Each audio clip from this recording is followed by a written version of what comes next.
Alrighty, so let's get started with another coding stream then, shall we? So today I am going to be carrying on with this Twitch chat counter. Bloody hell, my hotkeys could be causing some issues here. I really need to get a stream deck at some point. That's something for me to invest in. So when I tested out the stream counter on Tuesday's stream, for the most part, it worked really well. The only issue, or the only real major issue that we encountered was it was freezing up after 10-15 minutes. Not overly sure what's causing that. Originally, I thought it was being disconnected from Twitch, but that's not the case. And the program itself is still running, because I've tested that. Just for whatever reason, it stops reading the Twitch chat. It's still connected. The app's still running. It just doesn't read the chat anymore. And I'm not sure why that's the case. I've not figured that out yet. Probably won't get that done today. Let's get a bit of music going, shall we? There we go. Bit of Harris Heller. So yeah, not entirely sure what the cause of that is yet. We'll work on that. We might be able to figure it out later on. We'll see. But for today, got a few things we'll start adding in. Need to fix why. I'm not sure why, but another bug that came up on Tuesday was that we weren't able to take away from our counters at all. That was working, so I don't know why it wasn't working on Tuesday. That will start adding some other things, like make it so that we can add and subtract more than one at a time, setting the values of them rather than adding, renaming variables. I also want to add a few things on the user's end. I'm going to turn that down so that I can hear myself think. Yeah, I want to make a few changes on the user's end. The idea being is that if I get this booted up and start running this, here we go, let it. Bloody hell, another thing with using Twitch API is if it doesn't close properly, sometimes it throws a bit of a fit when you restart it. Won't be an issue in the release build, or at least won't be an issue unless you're trying to spam the exe a load of times. Here we go. Right. So yeah, at the moment, why is that not doing anything? Oh, it's in. God's sake. Damn it! Visual Studio, run. Thank you. No. Why? Is this an actual bug now? Oh, have we got another thing that's broke? Come on. Come on. Right, give it a second. Let the Twitch servers sort themselves out. Try and rerun it. You're actually still not liking that? Okay. Why are you not liking that? That was working fine beforehand. Why? I know this is a prototype, but it's still really frustrating when bits that were working stop working. And I don't know why. Hold on. Reboot. Okay, there we go. Try running again. See if we still get the issue. Oh, wow, that's slow even for this. Bloody overhead Visual Studio adds in. I've not... Hang on. It's not my PC. Why was that pinned at 100% for a moment? I've not got... No, that's not running. That's fine. We're not really using our GPU much, so that's fine. Hardware monitor? Our temps aren't stupid, are they? Let's see. Fine there. CPU. Yep, perfectly under control. Yeah, don't care about that graphics. That's integrated. Yeah, GPU's fine. A little warmer than I'd like, for consider it's not running that hard, but still, that's absolutely fine. Okay. Why is this throwing errors then? I might need to check these, but I'm not checking. Hang on.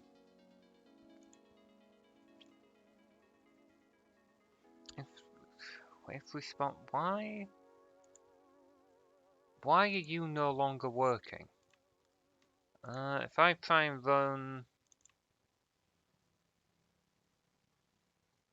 is there something up with Twitch's servers?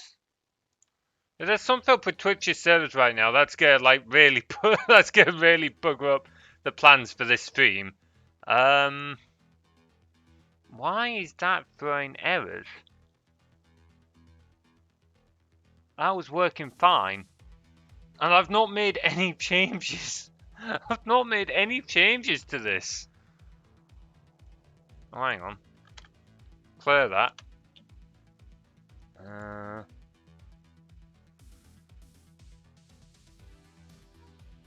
Why? I don't know what you're throwing. If response, like response is right there.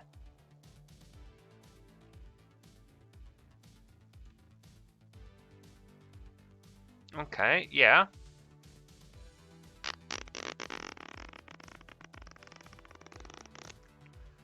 Okay, if we just comment that out, because all that's doing is letting the user know if the application's connected for now. We're still having... Okay, this is actually really frustrating. I was not expecting to have to deal with this right at the start of the stream. And it was working absolutely fine, and I don't know why it's not anymore.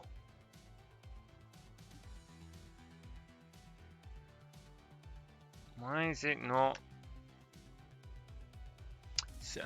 Twitch client, stream, yeah, okay. Connect to Twitch, yep, okay. Netting Twitch client equals new TCP client, irc.chat.twitch.tv, port 6667, yeah. sReader equals new stream reader, Twitch client.getstream, sWriter equals new stream writer, Twitch chat.getstream. Passing in authent key, the nickname, the username. We're joining.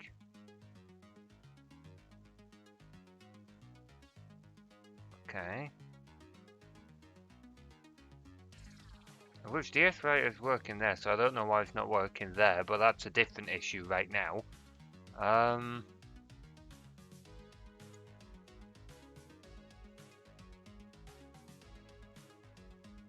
Okay, I'm not sure why that's happening, and that's going to throw this whole thing all out of proportion. Okay, well, presuming we get this far, which at this point I'm not holding much hope, normally the Twitch chat or the Twitch commands and anything else that's going on comes up in this box here, and the boxes here I'm reserving for, like this one is going to be having some basic system statistics, so CPU usage for the app, CPU usage overall, memory usage, that kind of thing.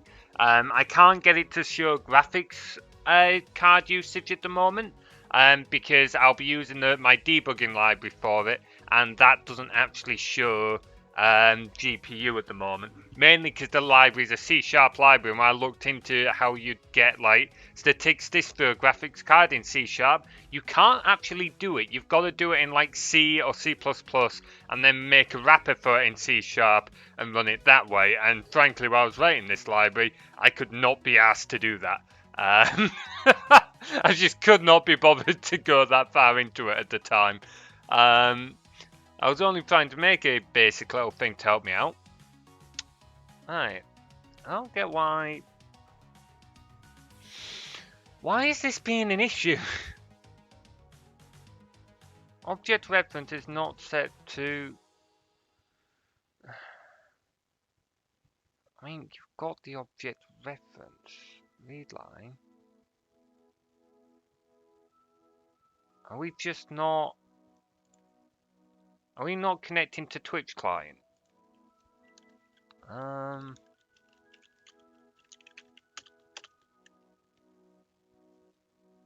Active, true, available. Okay.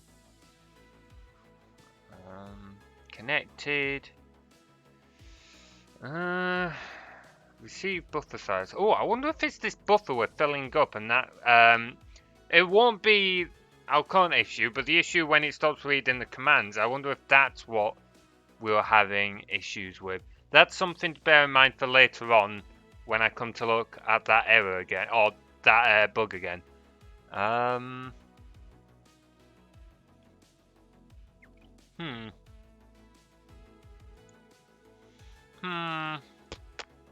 Okay then. Okay then. That still doesn't explain why we're having this issue here.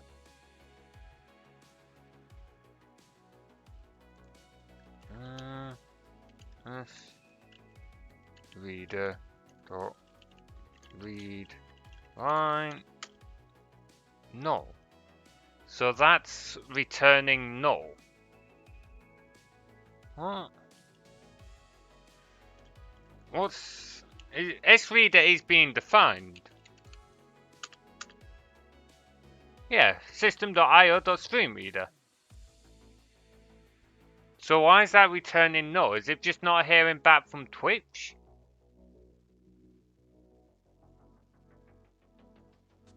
Response was null.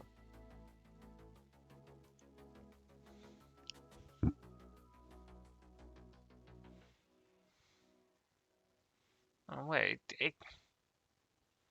so we're getting Twitch's... No, we're connected.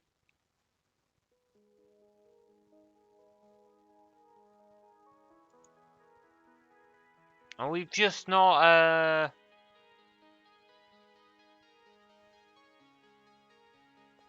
don't get why this isn't working. It was working absolutely fine.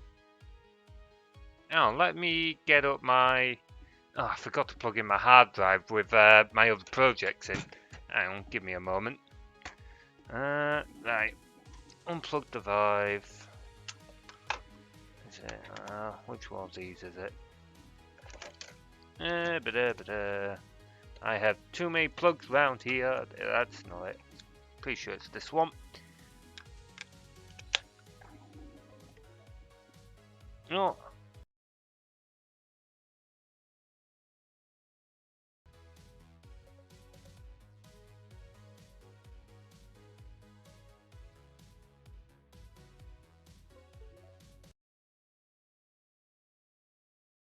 Here. Okay, stream's still going. Webcam has died. Not sure why webcam has died. Damn it! Why? Why? I don't even know how you died or why you've died. Friggin' pain in the backside. All I did was plug in my hard drive to my extension. That should not have caused these issues. Alright, let's quickly fix this web camera. That's something we know we can fix easily, seeing as it's something we used to have all the time with the laptop. Come on. There we go. There we go. Right, web camera's back. Right. Minimize that. Bring this back up. Where are we going? Visual Studio Files, Stream AFK, Stream AFK. Right, I've not opened this project in ages. I know last time I ran it, this one ran fine. So does this guy have issues as well? No, so this one connects absolutely fine. So why is...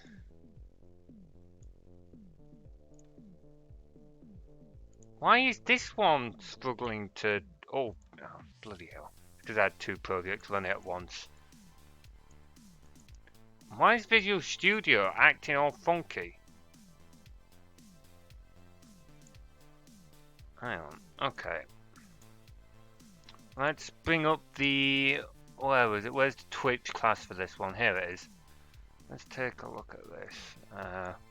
We'll raise it into its own window so we know it's not part of that project. I'm pretty sure it works exactly the same way. Connect to Twitch, because that's the bit we're having issues with. Do that for now. We'll move it a bit further that way so we're not clogging up our Solution Explorer. Alright. So connect to Twitch. Like, these are literally the same script. So I've made a few modifications to this one to suit this project, but I literally copied and pasted this script from that project to here. It's literally the same class. So I don't get why this one isn't working. Hey, Be a Vampire, how are you doing, man? Today I'm doing something a little bit different. I'm doing another code stream. These are things that I don't do very often. Just occasional streams, normally doing the Dungeon Keeper. What I'm working on today is I started working on a little Twitch counter so that you guys in the chat can put little counters on the stream. To keep track of whatever you all keep track of, disappointments, deaths, the amount of times I swear, because apparently that was a popular one, the amount of pants I'm wearing was another. Great, just tried out DK1 multiplayer. Oh, yeah. Me and a friend, me and Shia tried that out a while ago, and it's such a shame. I'm really hoping the sim can get multiplayer working on that. It's going to be so good if he gets it going. Pretty much, yeah. It's only a prototype at the moment, and with it being a prototype, it is currently not working. I don't know why. I had it working last stream. I have not made any changes, so I'm not sure why it's not running at the moment. Basically, all it's meant to be is you guys are able to just come up with whatever variables you want. You can put them in the chat, and they're displayed on the stream. But for whatever reason, at the moment, it is not wanting to run, and I'm not sure why, because I've not made any changes to the connection. No, that's the debug log. No one else is going to be interested in that but you, John. Where and how do you get the input from? So the way it works is the Twitch chat, it uses Twitch's API. So we connect to Twitch, which for some reason at the moment is throwing errors. It's connecting, but it's not reading the responses. Once it connects to Twitch, it will read the chat, and every time someone puts a message in the chat, it will check to see if it's a command. And when it is a command, it'll go run whatever function is associated with that command. So that's how it gets the input. Like I said, that was working. It's just for whatever reason at the moment, it does not want to read the responses from the Twitch servers. I don't know why. And let's read chat. We're not even getting that far. Yeah, okay. It's literally the same code. So why is this one running and this one not? Let's just open that whole other project. Open up this whole other project and see what is different. But we're looking at, like, if I run this project, which is also using Twitch's API. Oh, come on. You should not be this slow building. This one works. This one works absolutely fine, so I don't know why this one's able to connect and my other one isn't. They're literally the same function. Literally the same function.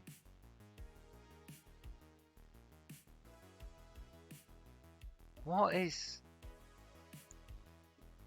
Hang on.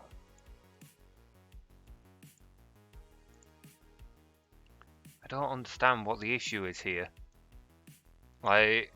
literally the same thing. That's the thing, Be a Vampire. This class here is literally a copy and paste of this class. So I don't know why it's not working. Just as a another test, we will all of this. We're going to quickly comment out, and we will copy in this code. See if it makes any difference. In theory, it shouldn't, but quite frankly, the amount of times I've said that before and things have worked have been ridiculous. Right, let's give that a go then. Yeah, well, we're going to redo it. We're copying that in, and we'll see if this makes any difference. We're still getting the same thing. Honestly, yeah, I've been programming for years, and it's literally my job at this point. I am a junior developer, and the amount of times, the amount of times me and another developer will be sat at something and think, right, this shouldn't work, and it'll work, or this should work, it doesn't work, is, well, let's put it this way. If I had a penny for every time we've said it, and we were wrong, I would not need to work anymore. Right, so why is that still not working? We're still having null reference exception, because response is equal to none. Why is this returning null? I don't get why that's returning null. So we know it's not... What? Wait, hang on. Okay, give me a moment. I might have just figured it out. I think I know what I've done. I'm just going to disable that for a moment. Just for one reason. In fact, no. I'll enable it because I think I know what I've done. Right. Okay, this is my mistake. So it's because I published this to GitHub. In this file is meant to be a key specific to my Twitch channel that allows my program to connect. But I push my changes to a public repo in Git on GitHub, so if in case anyone else wants to go on it. But obviously I don't want to be publishing my private passcode. I forgot to put my private passcode back in. So I'm afraid I am going to hide the display capture just while I get this passcode, which will literally take 2 seconds while I copy it from the other program. There we go. So, oh, bugger me. No, that's without breaking everything, John. Right, save that, close that. Right, if I re-enable that now. Right, now we shouldn't have any issues. Hey, it works! Funny that, as if I've spent half an hour trying to diagnose my own safety precautions. Oh, well, that makes me feel stupid. Okay, so to show you what this is, Beervan, if I put in the chat, new bar, say we wanted to keep track of how many times I died in Dungeon Keeper, we can put in chat new var deaths, and then my program will pick it up, and you'll see we've got new deaths, and on the stream now we've now got a variable. We can now add to that by typing in deaths. Again, my app will pick it up and will count, and we'll start counting it. We can start adding other variables as well. Gold, yep, see deaths, so deaths is now equal to 2. We can add gold. We can then also delete vars, del var gold. There we go, and it will remove it from there. So it's basically for you guys to be able to... Yeah, that doesn't work. Oh, yeah. So at the moment, you can only add to counters 1. Yeah. Like I said, this is a prototype. It's still an early prototype. So that's some of the functionality that I'm trying to build in today.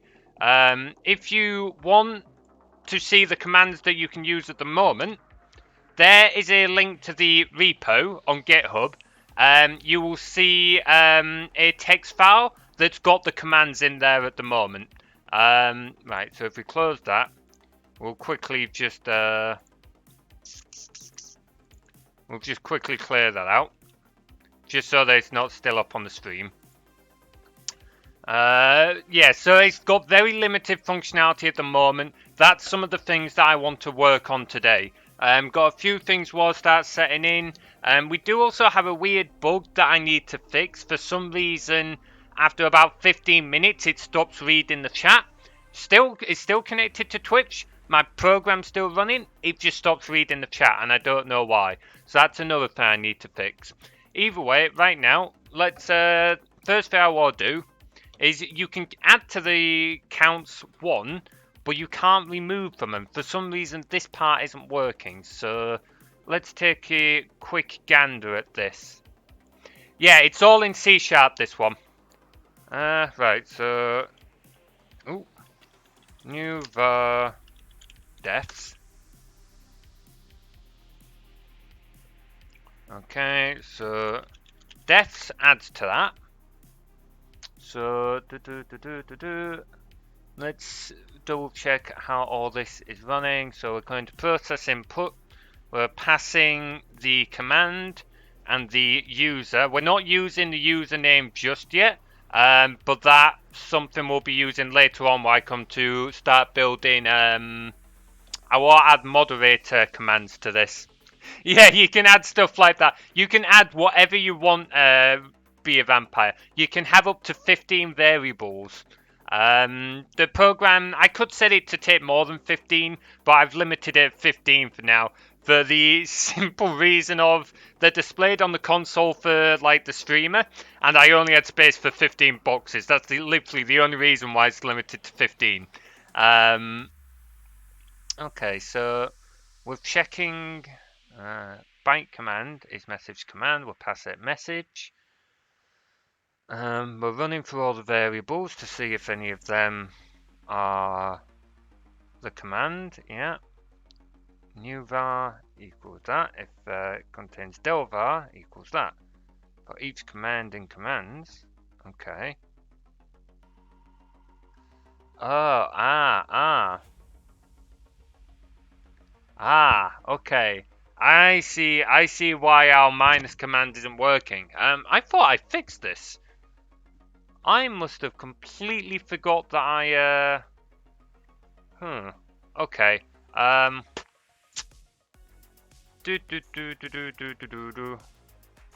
So, how can I fix this? This is easy enough. Actually, no, I can fix this quite easily. So the reason this isn't working, the -1, is because when we define a new variable for you, or new counter for you guys, they're added to a list. And when you guys count to them, are you trying to do string injection molding there, be a vampire? Honestly, that was a pretty cool attempt. That was pretty cool. However, that's not worked. You're not the first person to try that. I have another application that I did on one of my other coding streams that also has Twitch integration, and one of the others tried it as well. Honestly, I think it's really cool. If you do come up with a way to get that working, let me know, because obviously that would be something I'd need to fix, but it is also really cool if you did manage to do that. Obviously it breaks the application, so please don't do it like in other streams, but when I'm doing these coding streams, if you get that going, yeah, by all means, give it a go. I am going to just go quickly remove it from the text file though, because the way it works is the program outputs all the counters to a text file, which Streamlabs then reads in, which is why what you put in chat takes a short while for it to appear on a screen. That was a pretty good attempt, actually. Namespace hello world application. Yeah, you're trying to get it to say hello world. Console.writeline. Hang on, let's just check the did you do this, be a vampire? I'm hoping, hang on. Hang on. Hang on. Using system namespace hello world application. I'm not sure. I think you've done something here. I think you've actually done... It has actually written something. Hold on. Okay, be a vampire. Can you Do you still have that line of code? Resend that. I didn't think it would, but you might have actually just got it working.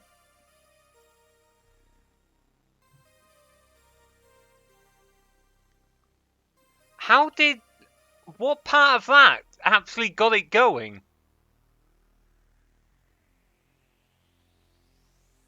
Oh, okay, no it hasn't. Okay, no. Okay, so it hasn't worked. What's actually happening is that it's just making it a stupidly long variable name. I haven't got any limitations on how long a variable name can be. So it's just going way bigger than what it should be. Yeah. Just for a moment, I thought you had actually managed to do something. I was about to be seriously impressed. Oh, man. Right, okay, close that then. Let's also get rid of it off, Oh, man. If you had have managed that, that would have been absolutely hilarious. Oh, boy. Anyway, right, let's get this removing done, shall we? So, we need to basically just do message replace. We will replace the minus with literally nothing.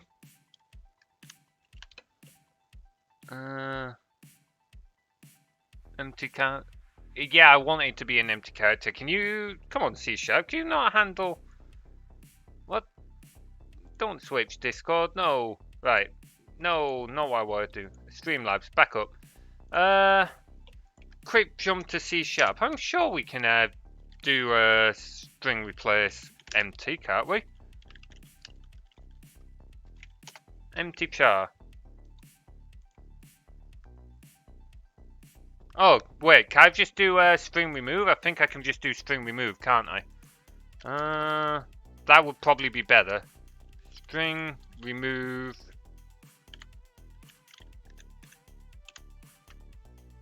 There we go. So now if we run it, do you want to test this, be a vampire? I'll let you test it if you want. Throw in a variable for us to test.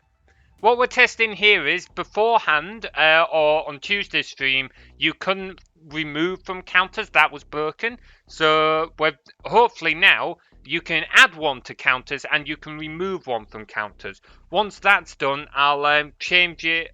We'll start adding in functionality for you to be able to add more than one. Which will probably require us setting up a few new functions, but it still should be fairly easy to do.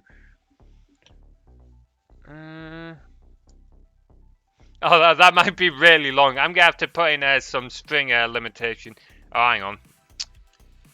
One problem with the Twitch API is that when you put in the first command, if you put it in too early, it doesn't doesn't always read it. You've got to put in a second command for it to pick it up properly. That's a limitation with the Twitch API, unfortunately. Does the echo command work? I'm not familiar with the echo command. Why is this not picking up commands? Yeah, I'm not familiar with the echo command, be a vampire. I have to, what's that command do? Why is that not working? Come on! I'm having more issues than what I should be having. Come on. Yeah, okay, so you're joining my channel. Yeah, okay, you've joined.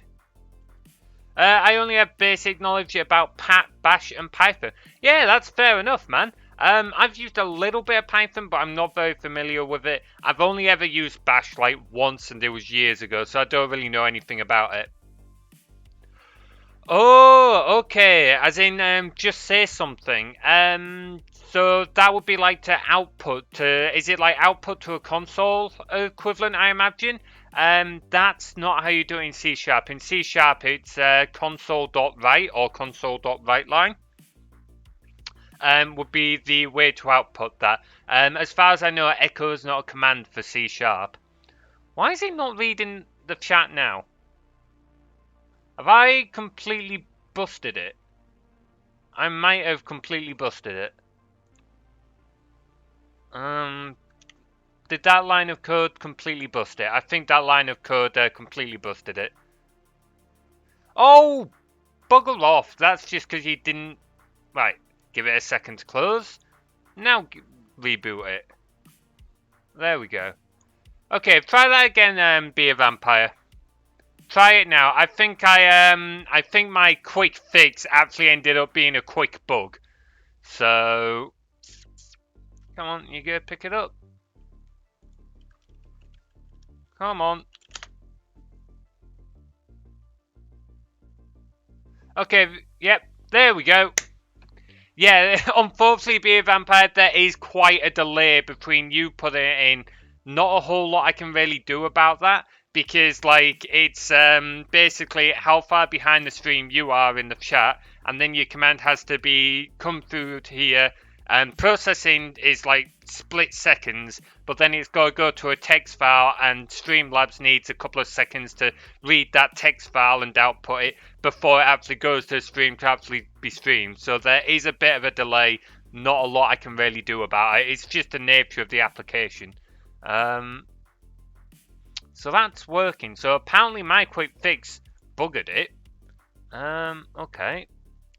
Why did my quick fix bugger it? Well,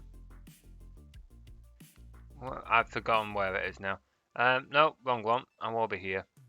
So if we put that in and then we put a breakpoint there and then run that. Oh, bloody Twitch API has so many issues all the time. Oh, it's just friggin' hates everyone. Right. Here we go. Give it a second to connect.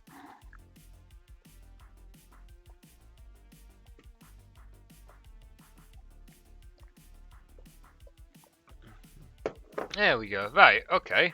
So, new death. Right, there we go. Right, so what?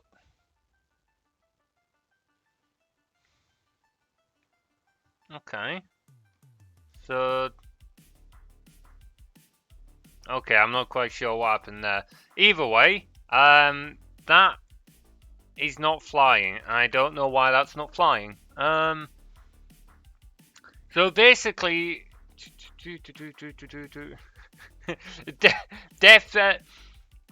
Yeah, unfortunately that won't do anything. That will just crop up as a invalid command. Be a vampire. Like I said, at the moment you can't set values for anything. That is one of the things I will try and fix this stream. I will try and get the taking away one done first though. Okay. So I can't just do this dash thing annoyingly.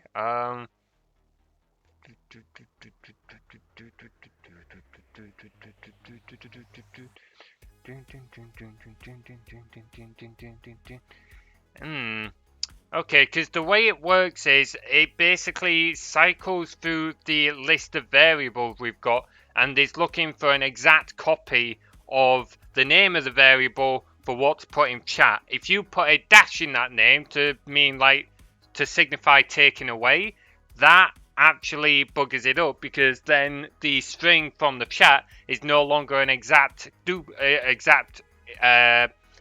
equal to what we have stored as variable.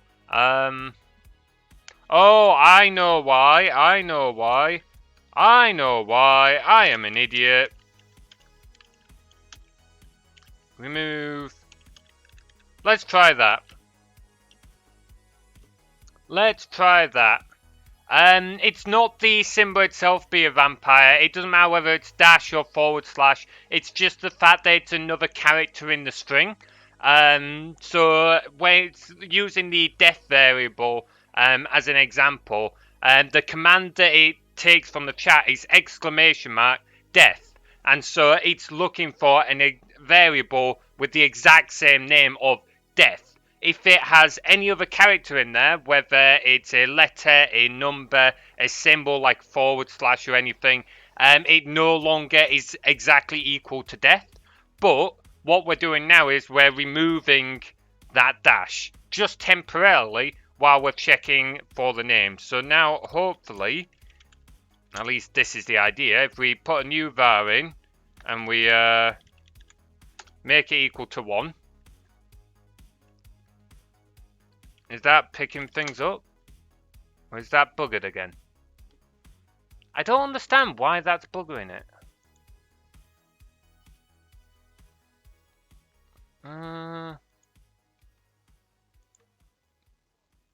Right, okay, let's test that then. Let's test that. I don't understand why that's buggering it up. Are you going to trigger that? Are you going to read that command?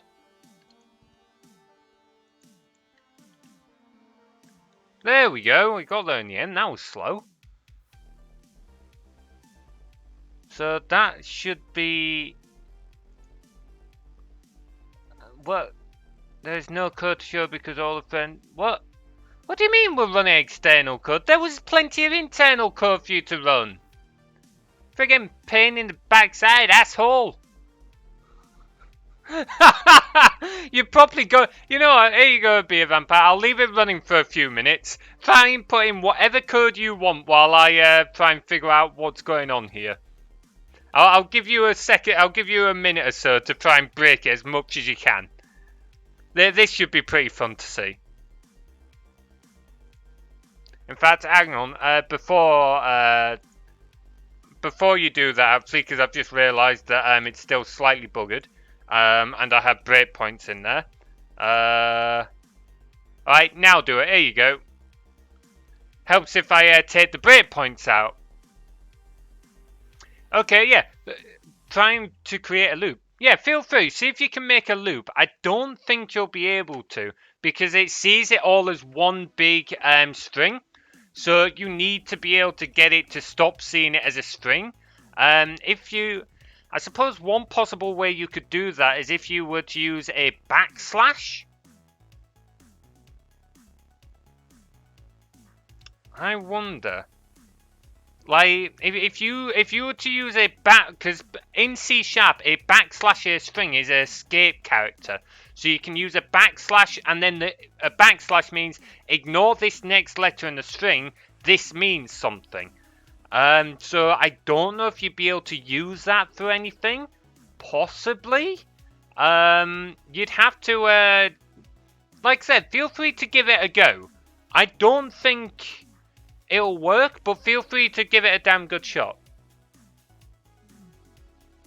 Let's see. I don't get why that's message equals message.remove. Like, we'll only remove it temporarily for like this function. I don't get why that. Okay, I have an idea for how to change it. So if message dot contains a dash, then do message equals message remove dash. Yes, I know you're not going to make any changes while we're in runtime. Right, let's take a look. What are you doing here, Be a Vampire? Have you had any luck with this so far? Doesn't look like it. Does not look like it. What if we were to... So the thing is, the way the program sees it is there's going to be these two apostrophes and your text is the string. So where string is your text, the two apostrophes show where the string starts and where it ends. So if you were to use a backslash, you end up with something like this. So backslash n string. So that would backslash n normally means right. new line. So the backslash means escape character and the end means, right, move the rest of this text onto a new line. So I don't know if you could do something similar with that to try and break it. Maybe use another character to sod it over. Let's see. What happens if we were to put something like backslash n in there? Is it gonna... No? Well, I picked that up really quickly though. It's just like, nope, not having that.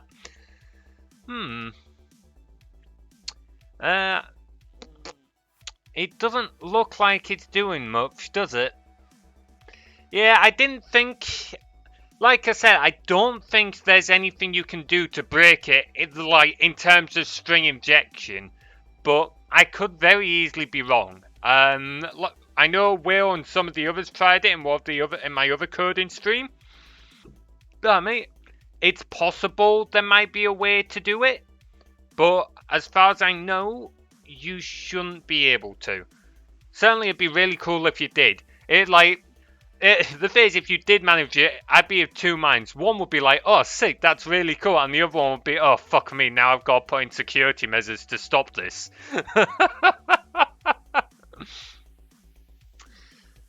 Yeah, I don't think any of them are going to work. I mean, at the end of the day, be a vampire, don't worry about it. At the end of the day, if you're coding for fun, there's nothing wrong with that. And I could see how you could come to sort of these conclusions. I'm not like very knowledgeable when it comes to, because this becomes more of a security coding thing, which is not really my area. Like, I know a little bit about security and programming, but it's not the area I normally work in. Like I said, I don't think there's a way you could do anything to do the program over, but it's quite possible there is. And it would be quite interesting to see if anyone did manage to successfully put in a string injection method. So that would be really cool and really frustrating. Right, okay. Now that we've had a little play around with that, let's close that and we're going to try out this little slight change. So now we're turning it to only remove it if there's something there. Also, sorry, I'm just going to get rid of those because I can see them filling up the stream really quickly. Right. Unfortunately, this is what the problems I've got with this. Like, if it's a long variable name, and obviously they start stacking up, they will... I'm moving my mouse around on Streamlabs like you can see, but you won't see. If they're long variable names, they can start filling up the screen. So, like I said, it's something I'm working on. This is a very early prototype. Oh, bugger off, Twitch API. Right, give it a second to sort its crap out. Friggin' pain in the backside. Right. Here we go. Right. Let it connect. So now, if we make a new var defs, is it going to pick that up? There we go. So now we should be able to add to defs. Okay. So now if we put defs like that, start index must be less than length of string. What? Can we not use string.remove to... What? Hang on. String.remove. Is that not, does that not let us remove certain characters? Oh, no, okay. No, that's, my bad. Okay, apparently string.remove takes an integer argument, or two integer arguments, because it wants to know how much you want to remove. Okay, let's, how do we remove character? String remove character. I know I've done this before. I've forgotten how I did it. I don't fancy trawling through some of my other console applications to figure out how I did it.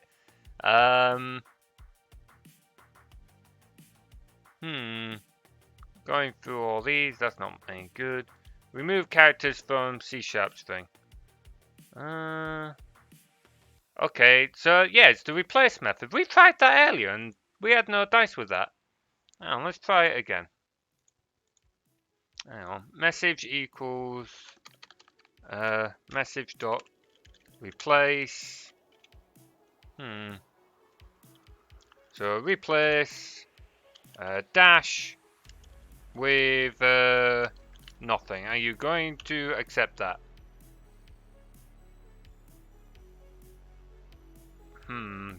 Okay, can I just do string.empty?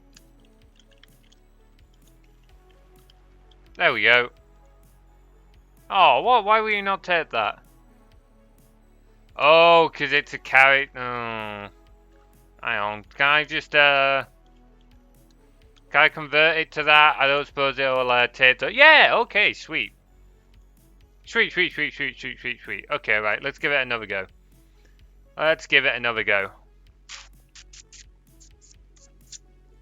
Ooh. It's been ages since I listened to any of Harris Heller's stuff. I kind of forgot it's actually half decent. Alright, let's test this out again then. So new defs. Make sure this comes up. New var defs, sweet. And then let's add one to defs. There we go. And now if we go defs dash. Yay! And it, in theory, should not matter where we put it. Sweet. So we can even put it this way around where the dash is in the middle. And that works. But sod it. How many characters am I allowed to write? In terms of what? For like for how long a variable is? Currently there is no limit. So you can write a variable name. Oh. I don't know actually. In terms of my application, I have no limit. That is something I need to set later on, but I have no limit. So if there is a limit, it'll be whatever the maximum character count is for Twitch chat. And I don't know what that is. That might be something worth Googling, actually. Twitch chat. Character limit. Let's take a look. Well, whatever you put there, that's definitely showing up. Alright, let's... nope, that's Firefox. Did not want to open Firefox. 510 characters. Okay, so there's your character limit. That's a... no, it's probably 512 and 2 characters just taken for other things. Okay. Interesting. So, yeah. Like, I will be making a limit. Look what you've done to my beautiful console application. Look what you've done. Oh, you're filling up the log. Oh boy, I definitely need to put some limits in on this because at the moment, yeah, well at the end of the day this stuff does need bug testing. These are things that I've got to fix, so go ham. But just like I keep saying, this is a prototype, so don't be surprised if things go wrong or things break or whatever. I know it needs a lot of work. I've not had that much time to put into it yet. This is only the result of a few hours so far. Like, I literally spent my lunch break on Tuesday trying to, like, get enough going just to, just to get the basics working. You could put your name in, totally. Hang on, let me restart the application. You could totally put your name in if you wanted. Like, let's see. New var installery schoolia. Like, oh, there we go, see? The only thing I would say is everything in this application is lowercase, so you won't be able to have any capitals in it. That's just for ease of programming right now. I will sort stuff out for that later on, but right now, for the sake of making all the commands easier to deal with, everything's converted to lowercase. So, yeah, you could make a counter and start counting up your name if you wanted.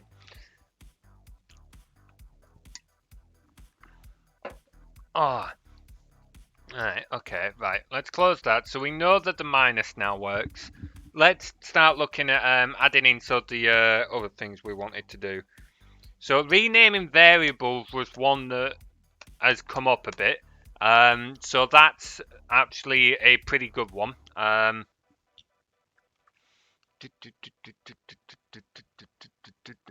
Okay, so renaming variables. Okay. Let's make one to let's make the command for renaming variables. So rename variable, hashtag end region. There we go. So hang on, we're gonna want to up that to 17.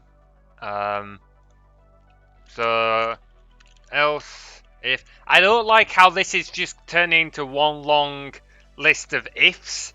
I'm gonna have to try and find a better way of doing this. For now, I'm gonna stick with the ifs, but just stick with it. Now, I mean, what if my name would be like console.writeline? I don't know. I'm not sure what that would do. Again, I don't think that would do anything, but it's possible it would. It would be interesting to play around with that. That would be an interesting one. At the end of the day, the usernames are handled the exact same way. They've just not processed for anything at the moment. So I don't think it'll make a difference, but I could easily be wrong with that. So if message.contains, I cannot type here, rename. So if we rename a variable, we want to return the value of 17. The reason being is the way the commands work is when it comes to process the inputs, we're defining a byte being like 8 bits of information, and we then check to see if the message is a command. And depending on if the message is a command, depending on what the command is, we return a different number. We then use this number to determine which function we need to call in order for us to process the information the way we want it to work.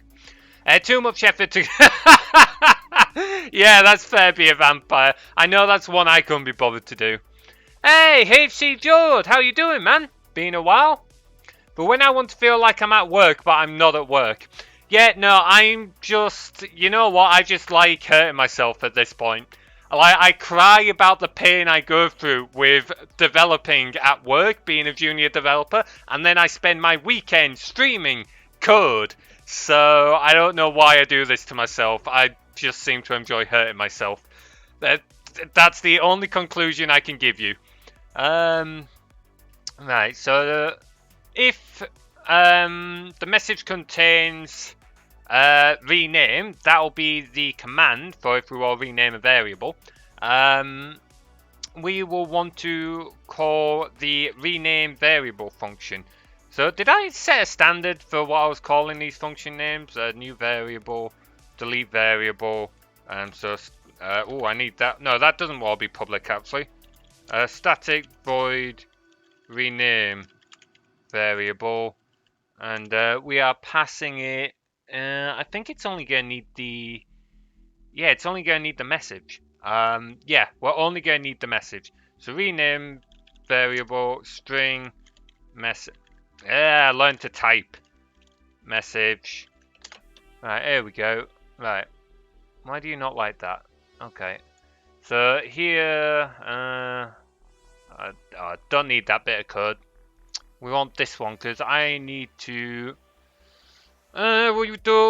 we won't bother checking to see if variables has it. Do we need to check? Hang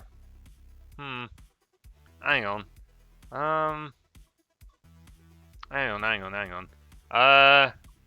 I need to check. So if we are trying to rename a variable, we need to be sure that that variable exists.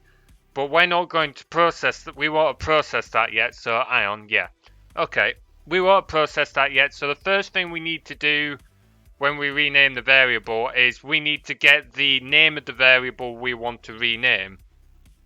Oh, hang on, this is going to be a bit more tough actually. Because, hang on, so the formatting that we're taking here is something along to this in chat. So like rename, current name, and then new name. So that would be the format of which it would be in, which means I need to dissect the string I need to pull off that first bit, which is the command itself, and then I need to dissect it for what the current name is and what the new name's going to be. Now, the easiest way to do that would be to dissect it where the space is. But this means that if we have a variable that's got a space in the name, that's going to bugger it up. So I could put in some... So what might be easier to allow us to still have spaces in the names is if we use the format of something like this. So like rename current name dash, I can't spell current, new name. So the reason for this is what we can do is when we're dissecting the string, we can find where the dash is. So the first thing we'll do is we will pull away the exclamation mark rename. That's the command. We've already called the function we want, so we can strip that away from the message. And that just leaves us with current name dash new name. And we can use the dash to separate the current name of the variable that we're looking for and the new name of the variable that we want to set the variable to be equal to. So we can split it at the dash mark, and then we can find the variable we want to rename using the current name, and then we can change the name of it by assigning it the new name. So, I hate having to do this crap. String manipulation, gotta love it. Oh, right, okay, so the first thing we're going to want to do is we're going to want to do message equals message, oh, bloody hell, message dot substring, I can't remember how substring works, hang on, now we got it work up here. I know I've got a message dot substring up here somewhere. Yeah. Message dot substring 8, and that's for new var. Wait, so that's 8. New var being 6 characters. Rename being also 6. So we'll want to substring by 8 again. 6 for the word of rename. 1 for the exclamation mark. And then 1 because we will remove the space between rename and the current name as well. So we'll give it a quick test before we do that. But so 8 and then message dot length minus 8. There we go. So now if we just do a quick run. There we go. So add a variable called defs where it first setting itself up. There we go, defs. Invalid. Oh, idiot. New var defs. Come on, you should know how to use your own bit of software. Right, okay, so now if we were to say rename, rename defs to lives, this should trigger. That's interesting. I know why. I never called the function. I'm an idiot. Def times 37. I will add in that functionality. We will be a vampire. Once we've got the renaming functionality done, I will set it up so that we can add more than one or subtract more than one at a time. That'll be the next thing on my list once we've got this going. Right. So the mistake I made here was we never actually call. So this is the bit after we've determined what the command is and what number we need to use for that command. We've got a big switch statement that we use to check the number, and then we call the corresponding function for the command based off the number given. And I forgot to add case 17 to this, which is our so message equals rename variable message. I will explain why we're doing it like that in a second. Just let me change this to string, and then we want to return message. Okay, so the reason we're making it return a string, I forgot to add break. So the reason we're making all of these return a string is if we go to the where was it being called from? Ah yeah, Twitch read chat. So this is the function that actually reads the chat for us. So here we're calling the function that actually processes the commands, and we're making the message that the user actually put in chat equal to what this function returns. The reason for this is that we then will write this. We will take the person's username who wrote it to chat. We will take their message and we actually write it to the Twitch log. The Twitch log being what's displayed on the left hand side here. So we get it to return this because it means if there's an invalid command or there's an error or anything like this, we can return a string saying, we've not processed this, there's something up with this, this is the problem. And then the user can see what the problem was as they're using it. So also... Are you just trying to fill it up with special characters now, be a vampire? Oh boy. Right. Okay. So, completely forgot what I was trying to do. Honestly, if you find a way to break it, I will be quite impressed. At least break it in this manner. Like, we've always seen that you can bugger up the console. Like, the actual application will keep working if you bugger up the console. It just buggers up the user display. That's something that, again, I will fix later on.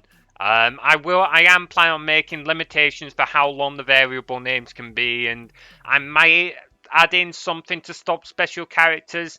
I don't think I have a reason to do that, though, so we'll see later on.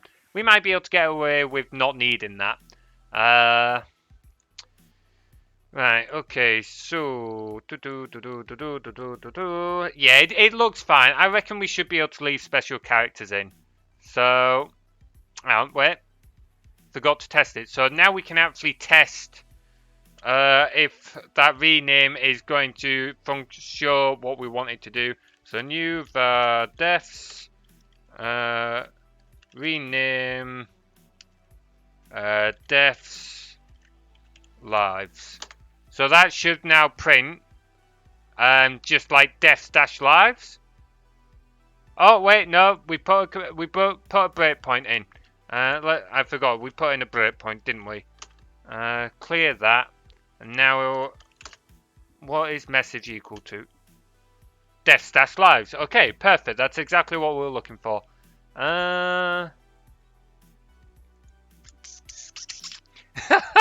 Yeah, now you're putting in like Chinese and Japanese symbols to be a vampire. Will did that on Tuesday. I was kind of surprised that worked. Oh man. I need to get it to support emoticons. I don't know if I can get it to do that. I will give it a go. But as I said on Tuesday's stream, the problem being is that it's Streamlabs that reads from the text file. So I'd need Streamlabs to recognize it as an emoticon, not my program. I don't know if I can get Streamlabs to do that. Oh, sweet. Did not know that. I was about to try and read it then, but I actually, they're just characters, so I couldn't tell you what that would have. I couldn't actually try and pronounce that in any way. Right. So now we know that we've got message. We've removed the command part, the rename, and we've just got the original name and the new name. So now what we want to do is we want to find the position of the dash. Now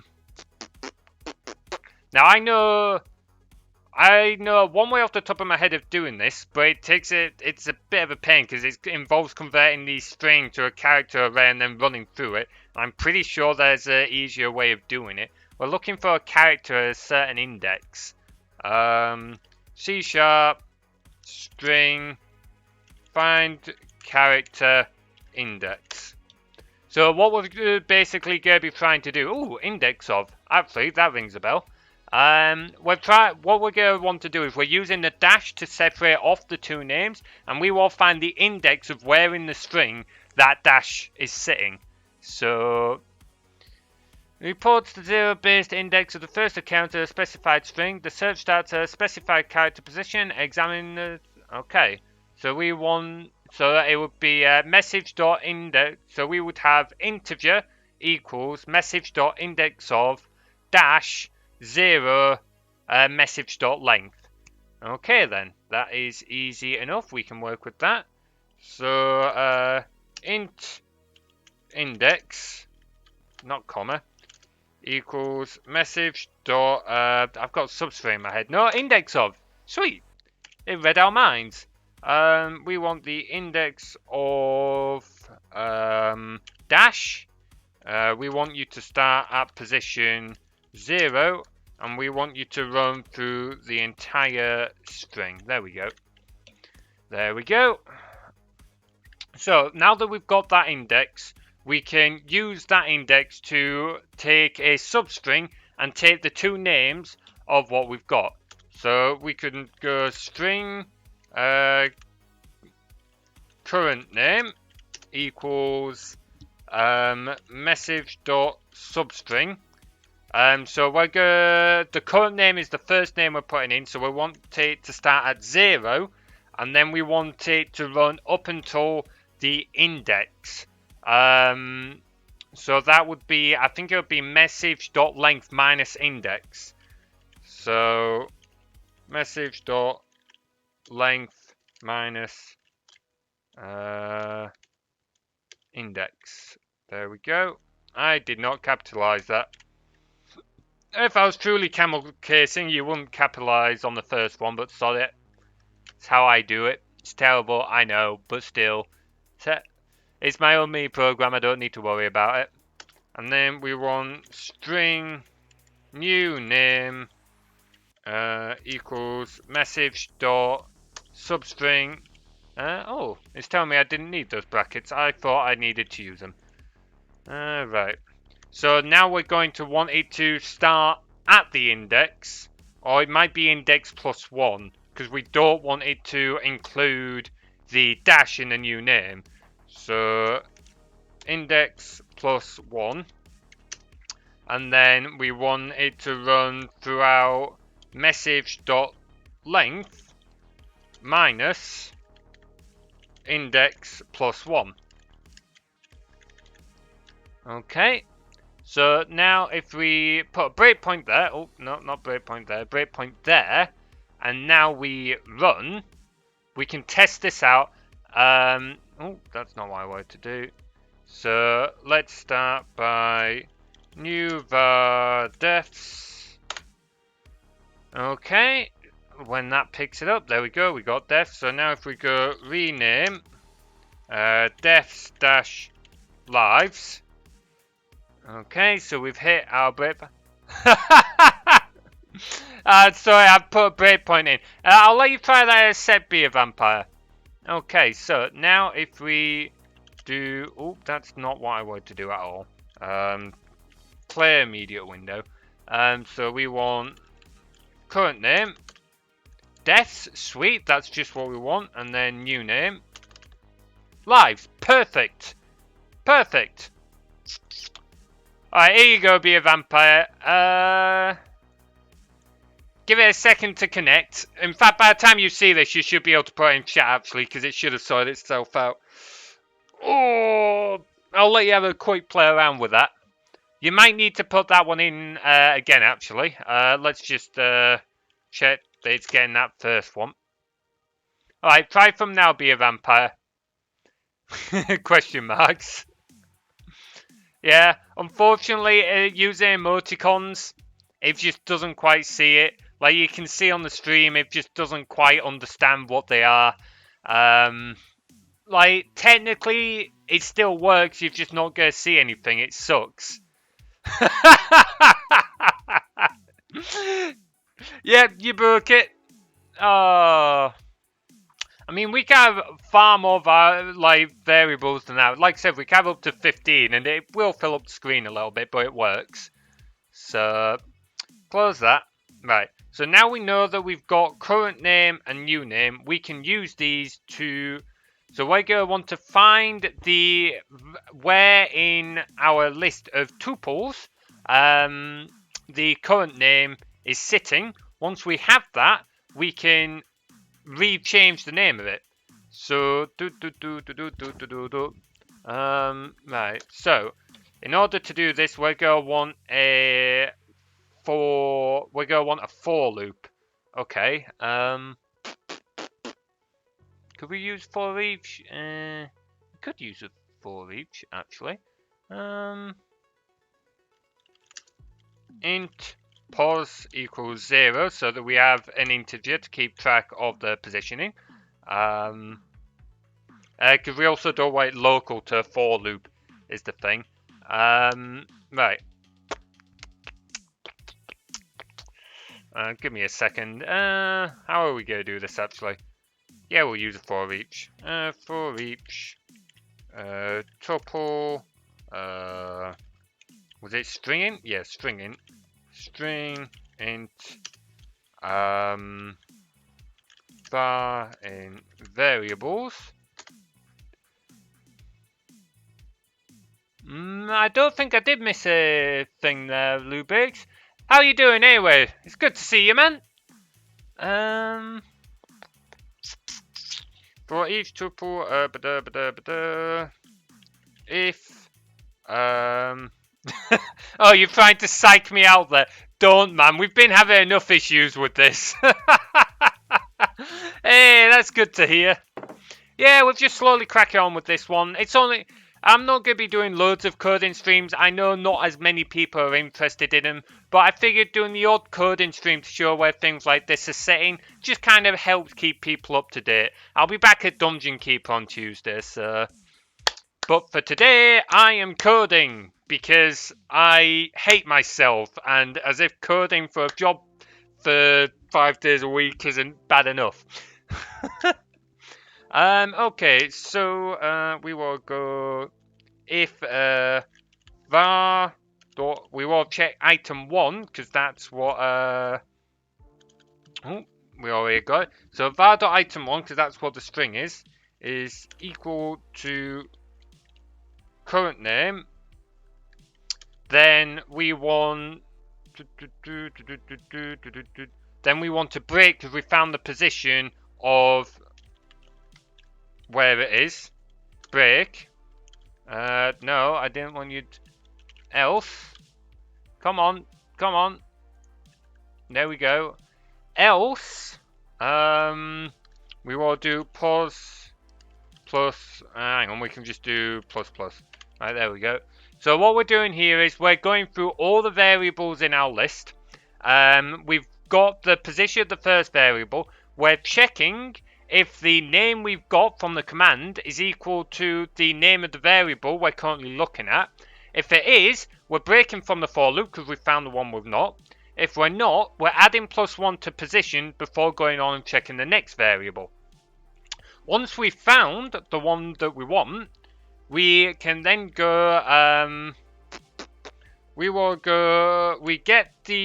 take our list of variables, we take the position of the one we're looking at, and we make a new tuple. I can't spell or can't type. New tuple. We want it to be string and int. We want the name to be new name, and we want the we don't want to change the stored number at all because we're only renaming the variable. We're not resetting the value of it, so we can take the item 2 of the current variable. Variables pos dot item 2. There we go. Right, so now in theory we should be able, I say in theory, now give that a second to set itself up, and then we will give this a test. We should be able to rename these variables now. So new var defs. Let that. Okay. Now rename defs lives. That's not worked. Okay, why has that not worked? It's returning defs lives.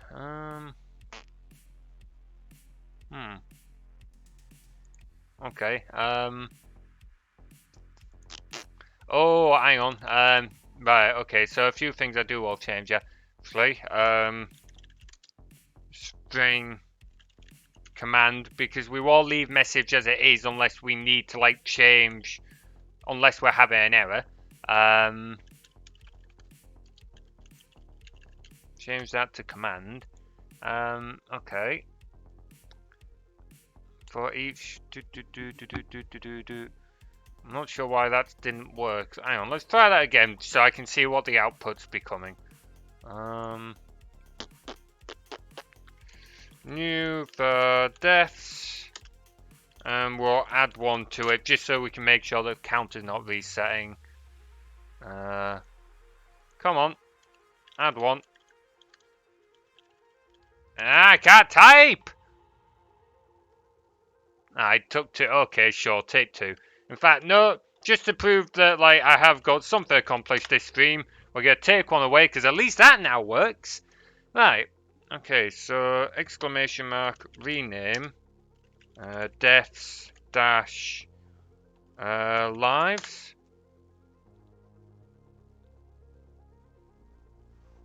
It didn't like that. Why didn't it like that? What is up with that? Argument out of range exception. Well, it's working beforehand. Okay.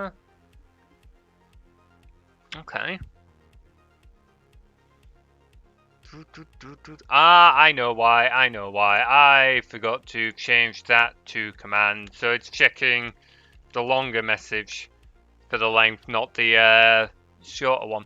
I'm off now as what from what? No worries, man. Thank you very much for joining in. I'm glad you enjoyed.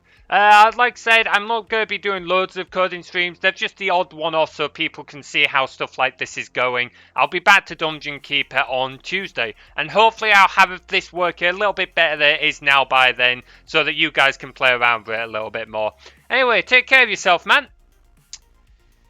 Okay, let's get back to business. Let's get back to business. Alright,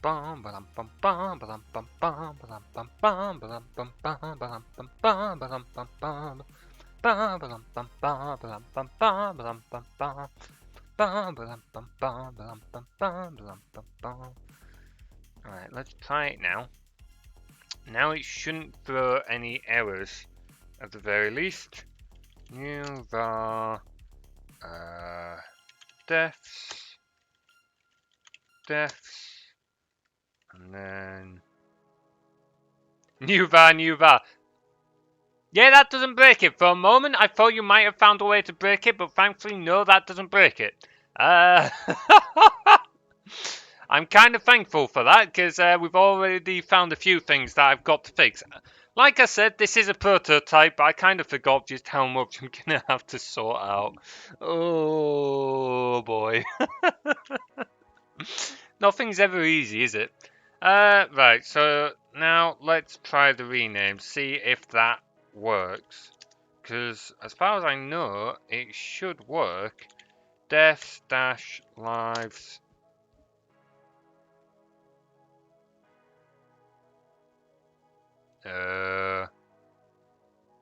What's happened here? What? Why have you... Oh, system argument out of range. Why is it out of range? I like the exclamation mark new var works even in a long sentence. Now I can tell someone how to use new var and it stays stuck on the... I don't think it works if it will only work if... So all these commands will only work if exclamation mark is the first part of the sentence. If it's later in the sentence, it won't work. At least I think so. I'd have to double check the Twitch class, but I'm pretty sure exclamation mark has to be the first part of the sentence. Hey, Steelux Gaming, how you doing, man? Good to see you. Have a very... I mean, what issues are you having? It depends what issues you're having, Steelux. Like, if it's tech-related, possibly. Outside of that, I don't know.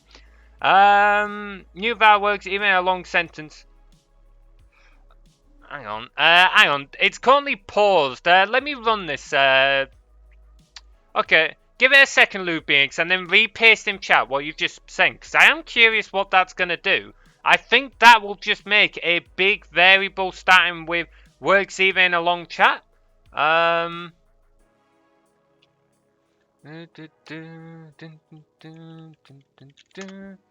on, pick it up. Yes. Works even a long sentence. I can tell someone how to choose new values. Stay stuck on a long screen. Oh yeah, I have to put a character limit on these variable names. Like not right now, but later on, I'm gonna have to put a character limit on these variable names. Hey, Will, how you doing, man? Good to see you. I have a shortcut that is Control plus W that closes my windows, including my games. Is there a way to disable this? You'll say that'll be something in your Windows settings. I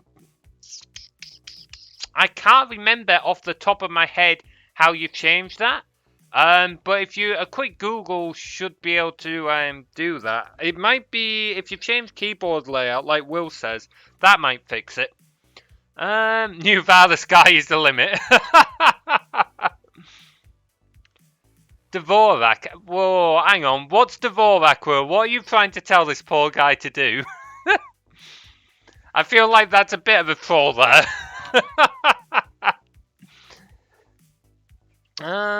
Oh, wait. Isn't that... Okay. Okay, I think I derped out for a moment. I actually said something completely stupid, actually, while I was reading chat. If I did, I apologise.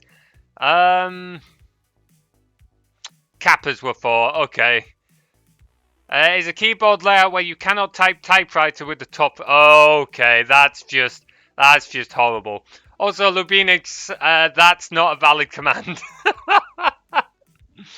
Anyway, so... Let's crack on a little bit more. So now we can... Wait, did I get the renaming working? You know what, Steelux, let's give it a quick Google for you, actually, shall we? What was your issue?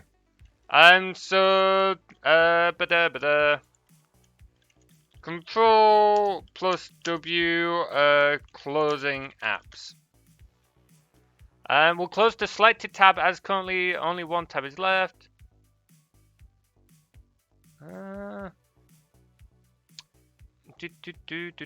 Is there a keyboard shortcut? Is this in a Windows game or is it in like browser out of interest?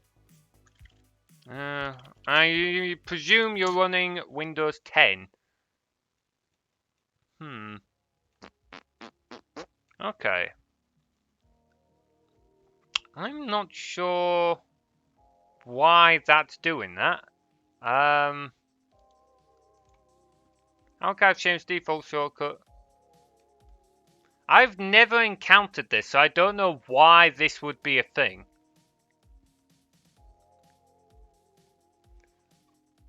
I doubt you've got auto hotkey installed. I mean, you might do. Could be wrong, actually, if you've got auto hotkey, but that would require you to set up in order to do that. Wait, do you have auto hotkey installed? If you have auto hotkey installed, you might, like, depending on what scripts you've got attached to that, then it might be one of those. Okay, so that would be where I would start then, mate. Look at your auto hotkey, see what shortcuts you've got set up on auto hotkey, and see what scripts are attached to those hotkeys. So yeah, Honestly, I would try disabling it and then seeing what happened. I've just downloaded it OS. Wait, auto hotkey is not part of Windows OS. Auto hotkey is something different. It's a program you download and install, which allows you to set up your own hotkeys.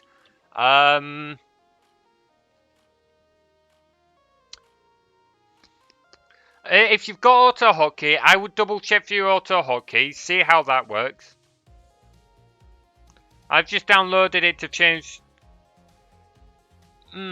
Try uninstalling auto hotkey then. See if that works. You would just get refunded the points, Lubinix. Just because obviously I'm not playing Dungeon Keeper. No, I'm not. I'm afraid I'm not deleting a source file. For a simple reason of this is something that I don't want, like, that's just going to slow progress down. It's fine when I'm playing games, but when I'm actually trying to work on something, that's just going to get frustrating really quickly. So if you spent the points on that, I would just refund them for now. Either that or we would carry them over to next stream. In fact, no, we've just refund them because I would probably forget before next stream and then just tell you to respend them on next stream. So anyway, let's figure out why this rename's not working. Why is this rename not working? So, new var defs. New var press play then type. Alright, take care, Lubinix. You had to do that in, didn't you? Just before you go. Take care of yourself, man. Oh well, it doesn't make any difference. So we've got defs. Let's add one to defs counter.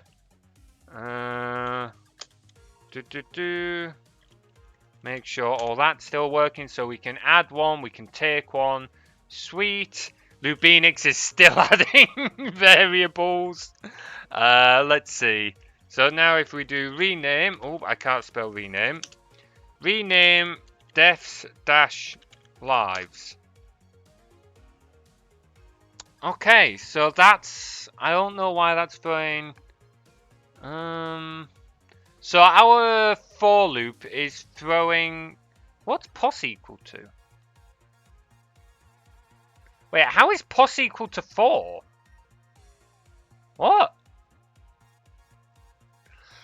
Oh!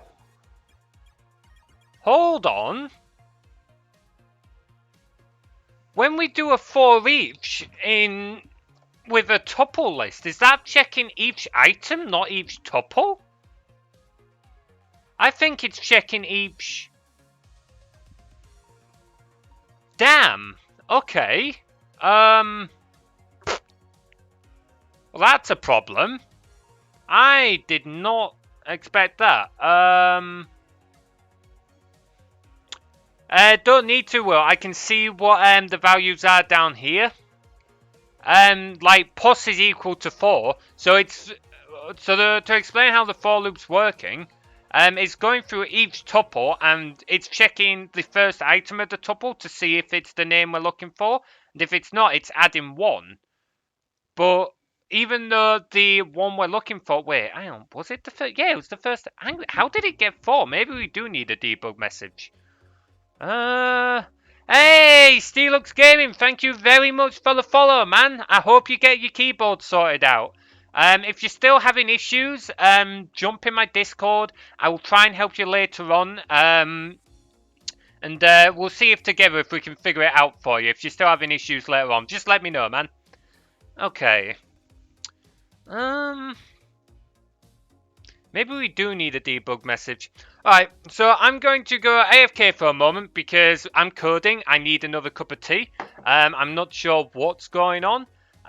But what I will do for you guys, instead of going to my AFK screen, I will leave this running. And then if you guys want to try and break it, if you want to test anything, if you basically just want to hammer it, go nuts while I go make a cup of tea. And I will be back in a few moments. And hopefully it doesn't crash and burn in the meantime.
I am back. Okay. Oh, for God's sake, I'm back and we get another friggin' bot. Oh, no, I don't want to reply. I don't know if I can ban from within Streamlabs. I don't have Twitch. I don't have me Twitch stuff set up. God's sake.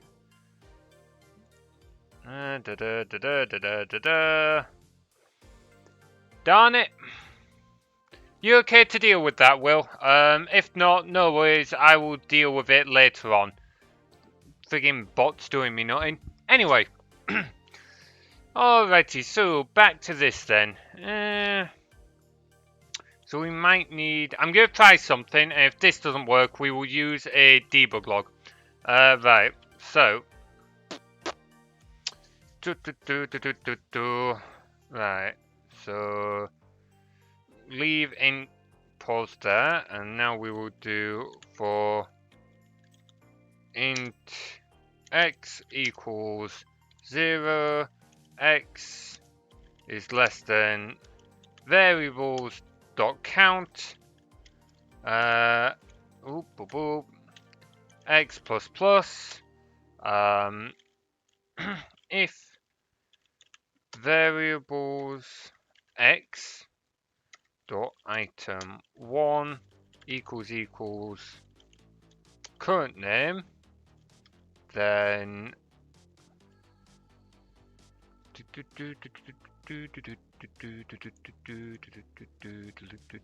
we're going to want to do this line of code. Else, oh, that is not how you spell else, Estalery. Okay, so if variable x dot item 1 equals current name, wait, no, because we'll want to break after that actually. So we'll do this. We will define a new variable, and then we will break. I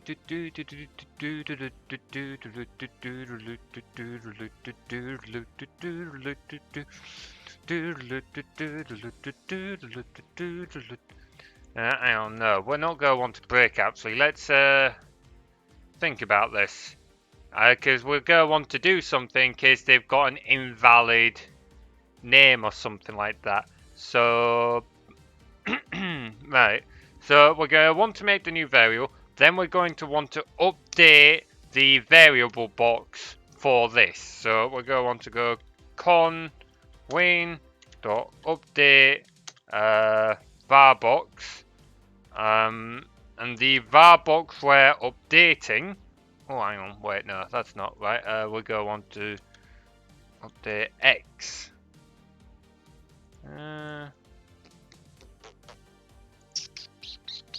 And we can get rid of that, I think, actually. So the var box we're going to update is going to be x plus 1, because the list starts at 0. Our var boxes start at 1.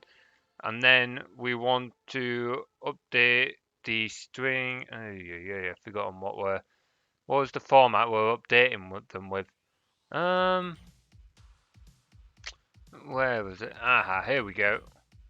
Update with this. Okay. Update. Wait. What's happening here? Ah, I see. Yeah. Okay. So we want to update with that. Where's my thing? Rename variables. Here we go. Change. No, we don't want to use poster. So variables x equals new tuple string int new name with variables x and item 2, and then we want to update the var box relating to this with variables x item 1 and then variables x item 2. Then we're going to want to return with message. We're ending, like, we're done here. We don't need to be here anymore. So return message. Damn it, Mr. Semicolon. Get rid of that. Here we go. If we get this far, it means that we haven't got a variable with what they've got. So we want to return the text saying, what would it be? It'd be some, the variable we're looking for doesn't exist. So, using the normal formatting we've used so far.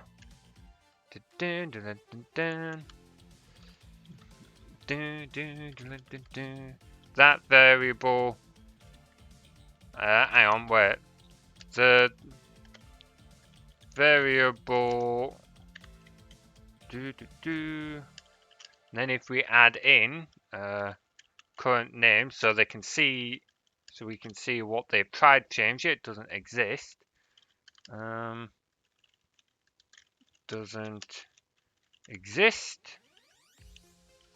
Right, here we go. So now let's try this. See if this works.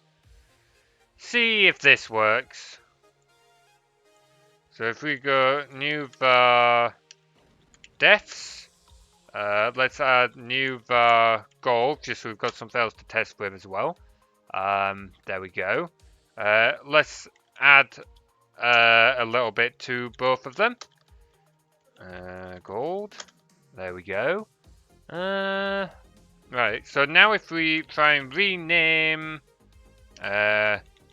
deaths dash lives, is that going to work? Variable rename deaths doesn't exist. That's not right. That's not right. Okay, something's not working there. Why is current name equal to rename deaths? We know that was working earlier, so I don't know why that's not working now. I know why it's not working. I know why it's not working.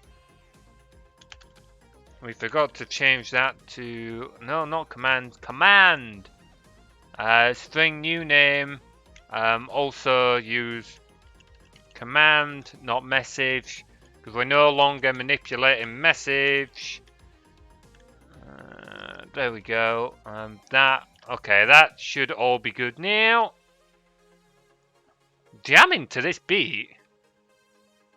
Damn. Alright, let's try this again. So, new var deaths, new var gold, 2 to deaths, 1 to gold. I feel like I'm spamming my own Twitch chat, which is potentially driving people away. Maybe the whole streaming Twitch development is not the best way of going about it, but hey ho. It is what it is.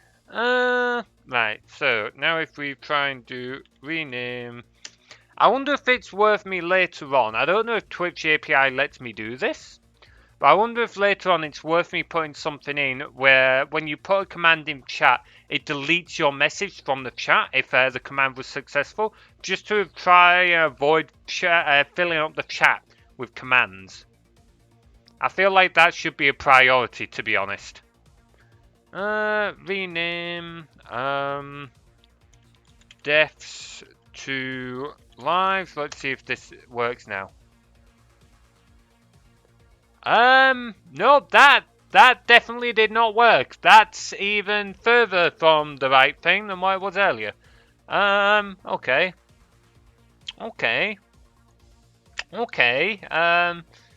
So we're taking string command, command being message.substring, yep, that's right. Index is, we're taking, yeah, that's right. String current name, we're still substringing from message for current name, that's why. We're still substringing from message. Damn it, Istalry. Alright, I don't think we have any more message references. Okay, no, we don't. Okay. I think after this stream, I'm definitely going to have to look into the possibility of removing... Spamming chat is not a problem. This is a coding stream with very few watchers. It's not disrupting the conversation at the moment. Ah, fair enough. It is something that I do feel like for other streams though, like when the commands are filling up the gaming streams, like if we're sat playing Dungeon Keeper and the chat start fill up the Dungeon Keeper streams, I feel like that might start becoming a bit frustrating. So, but we'll see. It might not be a huge deal, but it is something that I feel will be a bonus. Maybe removing the commands from chat if they're successful. I think I can do that with the Twitch API. I would have to double check. Like we won't be deleting any other messages, just commands that have gone through.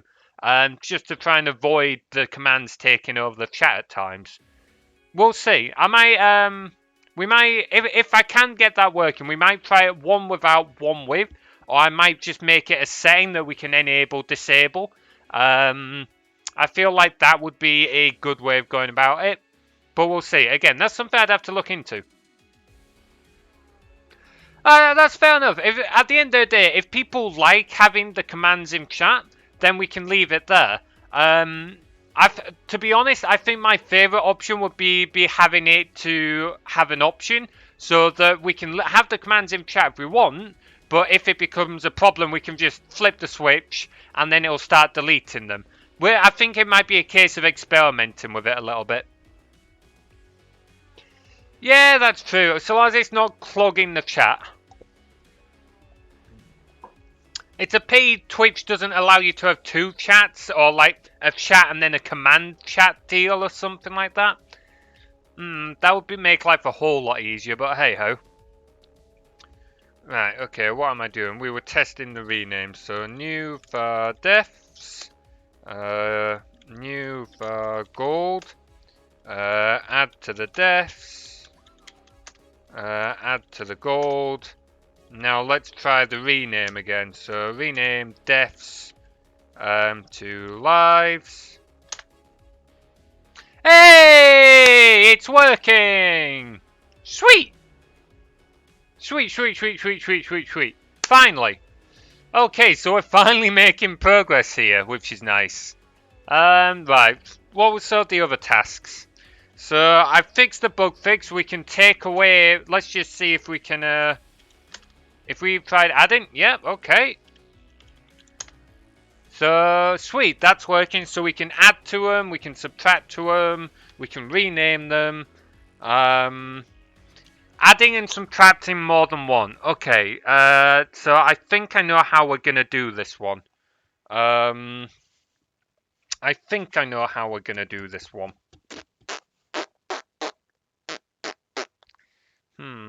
I still don't know how to fix the right to chat. That's not a huge thing.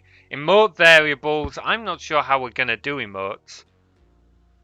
I have thought about it, but I've still no clue how we're going to handle emotes. Let's get the thing sorted so that you can add and subtract more than one at a time. Because that's a pretty big one, I feel. Right. Okay. So, in order to do that, so I think the formatting will take for you to add or subtract is going to be something along the lines of this.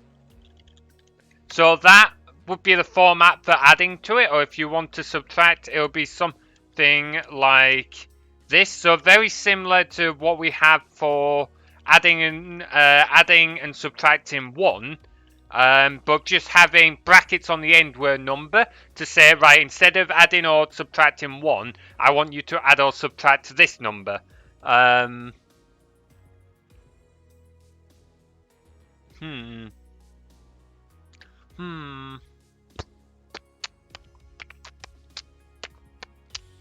So the way we're gonna do this, oh boy, oh boy, oh boy, oh boy, oh boy, oh boy, oh boy.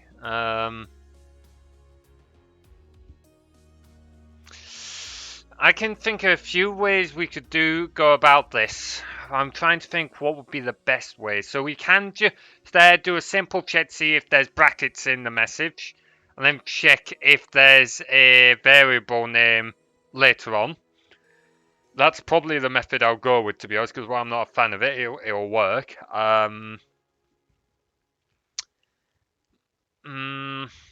Yeah, I think that'll be the way we go with. it's not the tidiest. Like none of this, like these command, like I'll be honest, this Twitch app is not going to be my best example of neat and tidy code, or like the best programming structure or anything like that. I've definitely got better examples of good coding practices, but it all work, which is the main thing here. That's the main thing. Okay. So I think, yeah, we're just going to check to see if there's brackets, because I think that would be the easiest way of doing it. So, unless, actually, no, actually, no, because we're, okay, actually, so actually, no, what we're going to do is we're going to do a static string remove symbols, and that will take the string message. So what we're going to do here is we are actually going to, at the start of is message command, we're going to call this one, and we're just going to remove any symbols that are in there, whether they're dashes, whether they're brackets, anything like that, just while we process the command. Then we know that we will come here for adding or removing to a variable, and we can just check if there's brackets here or anything like that. So that's what we're going to go with. Because we can then just check if there's brackets. If there are brackets, we already know there's a command for it.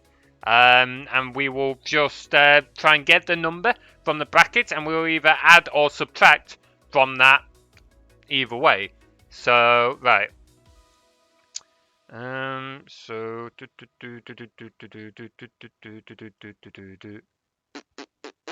and the easiest way of going about this is probably going to be having a list of symbols. So static list. I should do it as characters, but sod it, no, we'll do it as strings to just keep things easier. Symbols equals new list. String, come on. Symbols, I got that completely wrong. Come on, Stalery. There we go. So dashes and brackets. We will go with those for now because they're the only symbols that we're actually going to be using for processor or anything. Any other symbols would make it an invalid command. So now we go on to do for each string symbol. And wait, yeah. For each string symbol in symbols, we're going to want to do message dot replace symbol with string dot empty. So this will remove all those symbols from that list. Now if we just return message, because this doesn't actually return message, so we can do whatever we want to a message variable here, because we don't return message, we're just returning a byte from that message, or a byte determined by that message. So we can get rid of this, and we can say message equals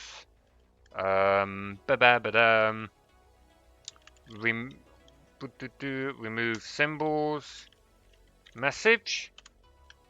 Okay, so let's just check that our taking away value still works here. So new var test, add one to test.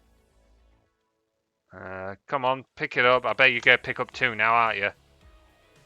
Yep, you picked up 2. Well, whatever. Dash test.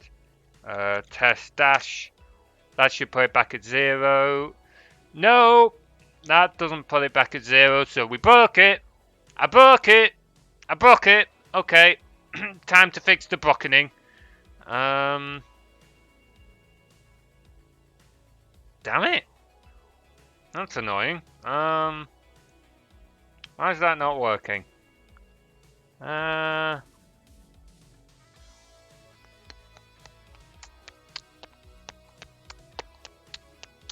Let's just do that. Rerun it. Now, if we go test minus, run that, let it pick the command up. Right, we hit the breakpoint.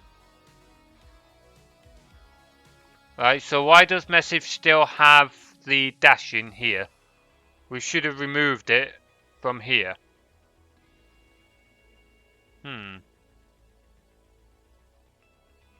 For each string symbol in symbols, replace symbol with string empty.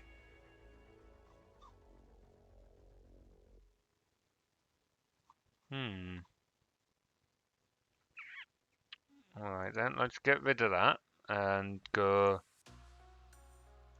We'll put 1 there and we'll step through. We'll step into that function and we'll see if that makes any difference.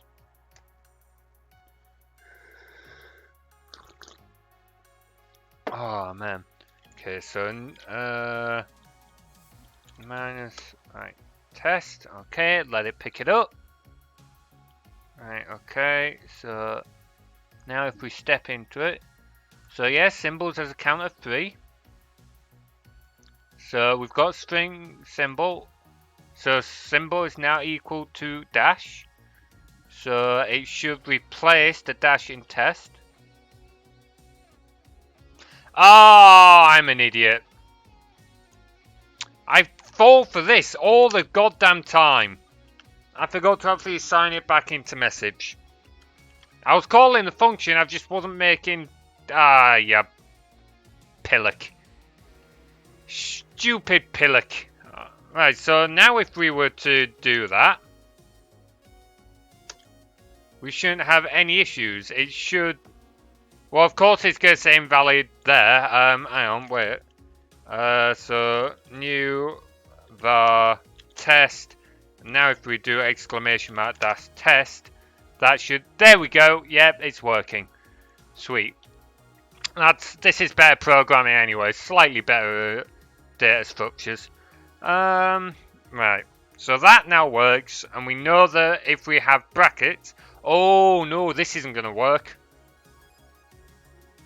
Because if we remove those brackets, we're still going to have the number inside those brackets. Bugger. Didn't think of that. Did not think of that.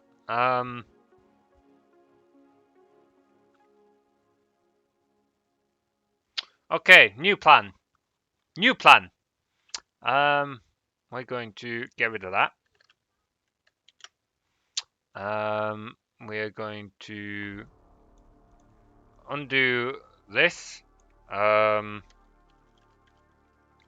So if message dot contains dash, message equals message dot replace dash with string dot empty. Do that. Now if message dot contains if message dot contains a first open bracket, oh, knocking me mic, sorry if that just bleeding deafened anyone's, message dot okay, so what we're going to do here I might need to open another bracket for this, is if we see an open bracket, we're just going to delete the rest of that string from the open bracket through to the end of the string. Because if it's a valid command, it'll be fine and it'll work out. If it's an invalid command, it'll throw an error, but it'll throw an error anyway because it's an invalid command. At least that's the idea. Whether it actually pans out that way, we'll see. We don't know yet. Okay, right. So, yeah, we're going to need to produce an open bracket for this. New squiggly bracket. So, we're going to want to get the index of the bracket. So, int index equals message dot index of that. We want you to check the whole string. So 0 message dot length, and then we want you to remove from there through to the end. So message equals message dot substring. We're going to want to take up until index. So we want you to start at 0 and stop at index, I believe. We'll give that a go. If we put that there and then we give it a quick test run. So an example would be defs. Hey Lubinix, good to see you back. Okay, just hold off on the messages for a sec, man. I'm just trying to test something. So if we did that, so that's triggered this again. Sweet, that's working. Perfect. No problem. Okay, you can start putting messages in again, Lubinix. Sorry, I was just trying to debug something, and fixed you can start throwing messages in again. Okay, so that works. So now we can start adding in the functionality for being able to add. So we know that we'll be able to call this function when we're trying to add more than one to something, or remove more than one. Okay, so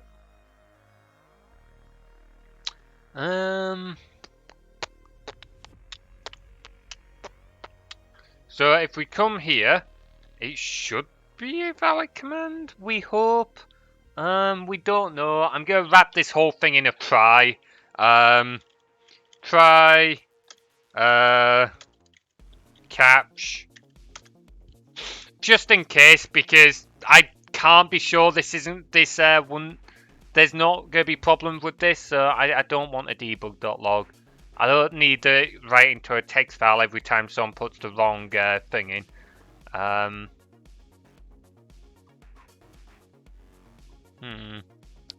Did I forget to add that for the rename variable? Yes, I did. I forgot to add that for the rename variable. Not that it's actually working right now, but there we go.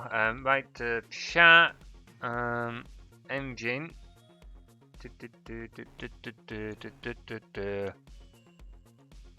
Right to chat, the engine tells you that doesn't work. There we go. Right, okay.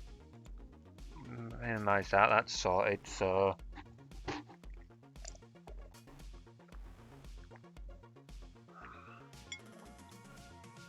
Oh man. This is not translation proof. We want string IDs. Why do you want string IDs? And they made the big box sell. Wait, translation proof. Wait, are you wanting me to make it so that it's translatable into like different languages, like German and French and stuff like that? I mean, technically, from the viewer's point of view, it is. Well, no, actually, because it's using commands that are in English. Okay, That's now it throws English Twitch messages. Yeah, okay. That's a good expansion point, Lubix. That is something to work on later on. But I'm afraid right now, particularly as it is still prototyping stages, it's gonna stay as English. Later on, I might try and figure out how to make it work in other languages, but that's not actually something I've ever done before. That is, I've never really thought about that, and that's actually kind of a big thing in software development. Alright. Yeah, so that's not going to be a thing for now, just because this is prototyping. I will get core functionality going, but certainly for later on, that's probably not a bad idea, actually. Particularly if, yeah, that's something to add to stretch goals, I think. It's not feature creep if it's a feature stampede. Oh, you overestimate how much time I can put into this. You heavily overestimate how much time I can put into this. Oh, ooh, I won a bid on some Beyblade parts. Sweet. I hope that's the decent job lot. There was a job lot going for like 150 quid that had a lot of Beyblade parts, but after like buying some other bits this month, I could not want dropping 150 quid on some Beyblades. Anyway, let's do that. Let's message that out because we don't need this right now. We'll leave this in because that's the part actually updates the boxes. So, and it updates the text file, so we need to leave that in. In fact, no, we'll put that in the try because, yeah, we can put that in later. So, the first thing we're going to want to figure out is what we're adding to it. So, that's what she says. Okay.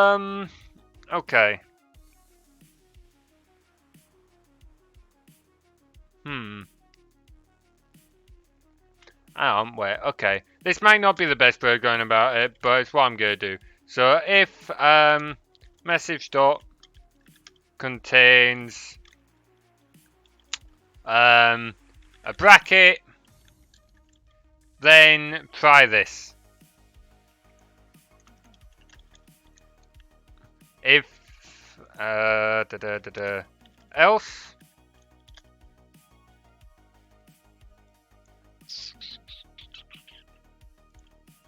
right.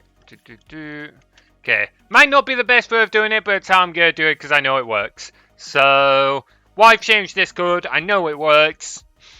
We're going to stick with it. Might be a tad messy, but I'm going to go with it. Right.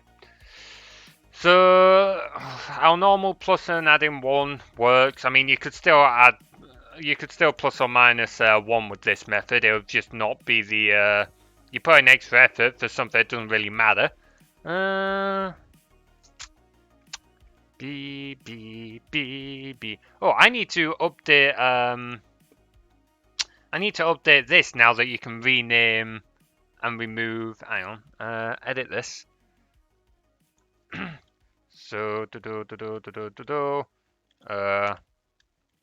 so dash variable, removes 1 from count, rename,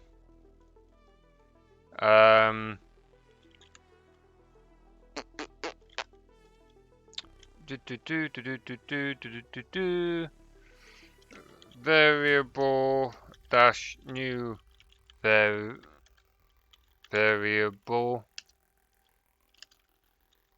renames the variable. I should probably change variable to counter. I might do that. Try and make it a little bit better. A little like, because to most people these are counters, not variables. But I've called it var. Okay, we'll stick with it as it is. Stick with it as it is. Either way, so now the functionality is there. I don't want to save that. So we've got those there. At some point, I need to write out a proper document for this. I will write out a proper document for this, but not right now. Right. Okay, so how we go or do this? So we already know the position of the counter that we want to add to. We just need to see if we can. Okay, so we'll go on the index of the first bracket. We know that the index of the last bracket is going to be the last character in the string. At least it should be. If it's not, then our try catch will fail. And it'll go to our capture code, so that's fine. So we can just go with what in this try code we can just go with what should be right, and if that's not what comes to pass, it will fail and go to catch. So if we get the index of int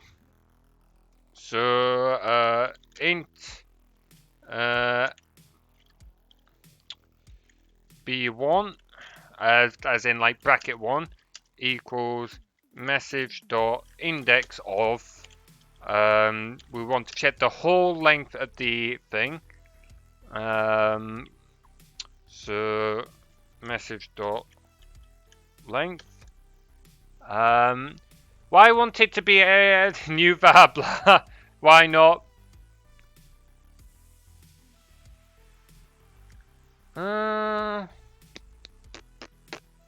That would work actually. That, you know what? That would actually be a better way of doing it, I think. Put in a plus there. Yeah, you know what? That's a good point, Lubinix. Let's change all this to a plus. Because that makes more sense. Okay, so...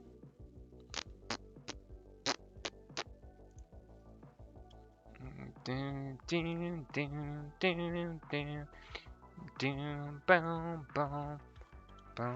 change that to a plus. That should still work. And a minus. So you can easily add... Yeah, that's a good point. Actually, I think I can... Because we're already removing the minus here. I think you're making some very good points there. So message dot contains dash. We can then comment that out. Okay. So let's just check that. Oh, they'll build those. Where's our builders? Oh, sorry. Comment that out for a sec. So let's just check that we've not buggered up our normal +1 -1. And if that still works, we should actually be able to move with that. That's a better way of doing it. I'm too used to working with like arguments and that. I'm getting too attached to one way of doing things. Okay, so if we do new var, another thing I need to do at some point is at the moment, every time you close the application, it loses track of everything you've done so far. So I need to make it so that it'll actually read from a file, so that if you want counters to carry over, like between streams or whatever, you can do that, and you're not having to like reset it every time. So new var defs. So setting that defs counter. Yeah, if you're trying to find a variable already exists, it'll just throw an engine error. Another thing this is meant to do, but it's disabled at the moment because it's not working, is, oh. Yeah, here we go. You can see it's not working. So if you put a command to the chat that doesn't work, it's meant to write a message to the chat saying that command hasn't worked. But for some reason, Twitch's API is not... It's not liking it at the moment. I don't know why. Again, that's something I'll look at later on. Anyway, so we got defs. I forgot. Oh, yeah. So let's make sure we can still... Right, it didn't like that. It did not like that. Length cannot be less than 0. Int index dot message of. Oh, okay.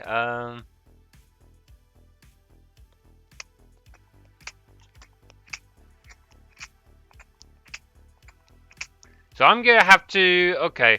Oh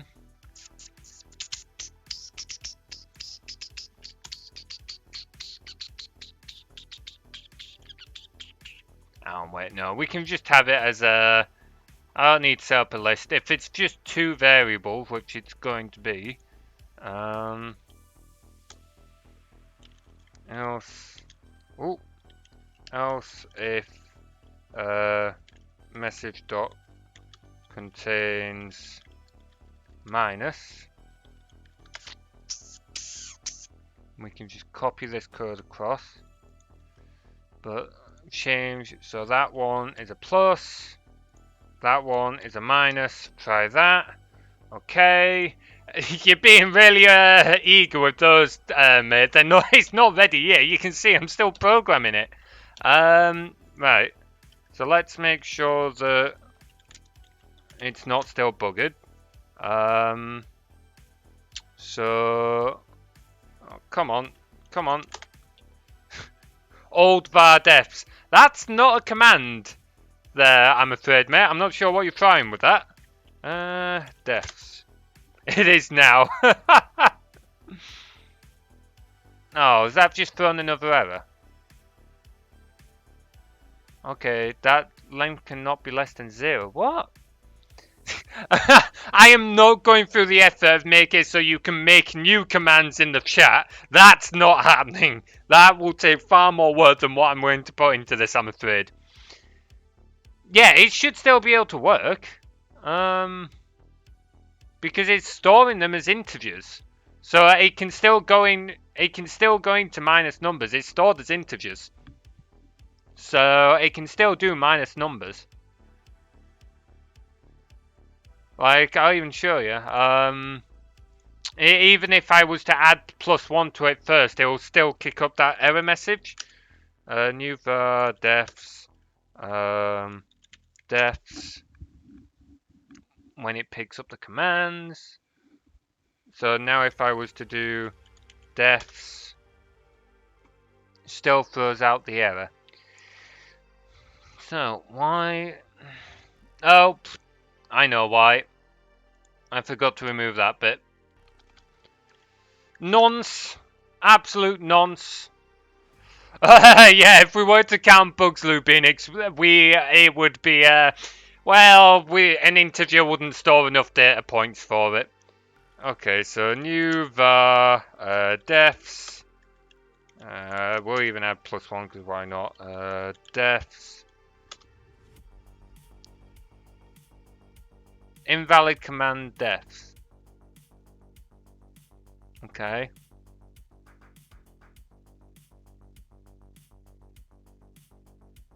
Oh, I'm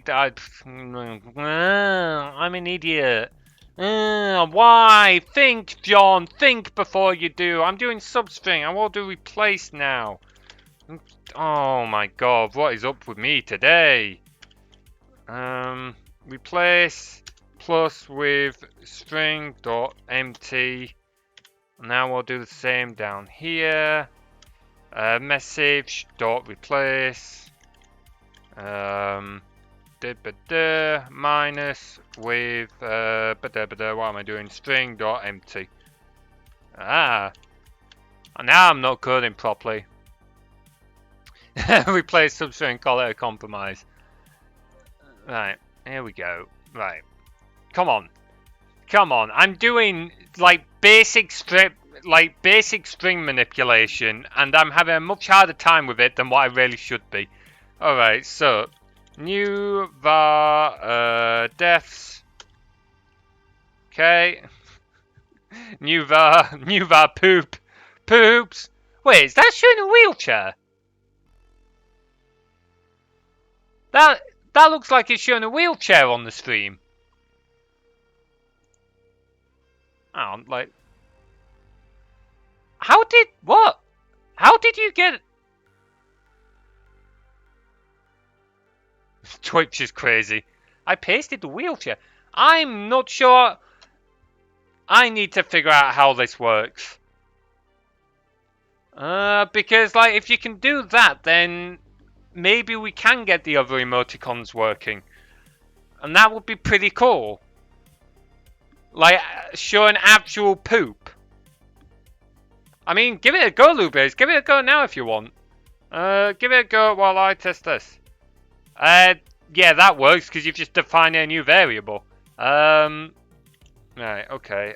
What was I doing? So, this should take one away from deaths. Sweet! There we go. We fixed that. Yeah, it's still running. It's still running. I'll leave it running for a moment while you give it a go, Lubinix. Like, they're just showing up as question marks on my console. So, like, my app does not know what to make of them. But Streamlabs knows what to make of them, so... Sweet. Fair enough. Like, I feel sorry for the poor user that has to try and figure it out by looking at the application. I'm just seeing, like, question marks and going, what's that? But it's working on the stream, so... Sort of working. Not ideal. But there we go. Okay, right. Let's finish the adding or subtracting now. So if message dot contains...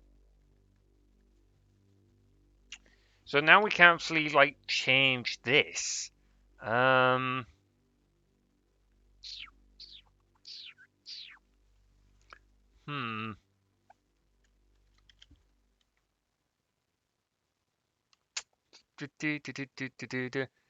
I've stopped running at the Motlu base so that I can make changes.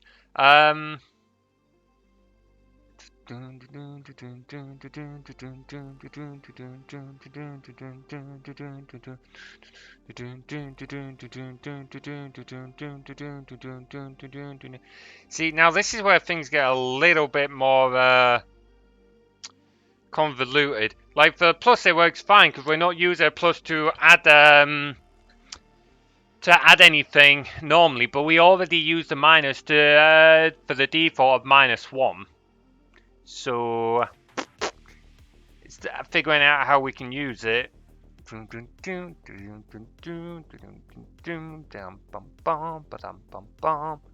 What default? Just because these are counters, so generally people are only going to be adding 1. Generally people are only going to be adding or minusing 1, which is why it defaults to 1. That's the idea of the counters anyway. I'm only adding this extra functionality for if it's needed. I suppose we could...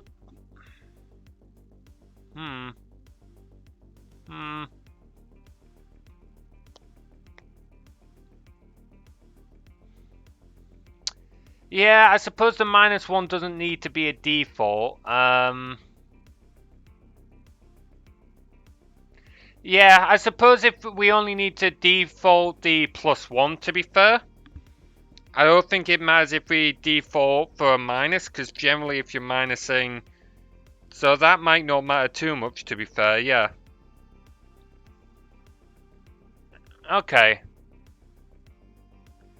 Yeah, I see what you mean there, Lubix, and you might have a point. And it would certainly make programming this a little bit easier.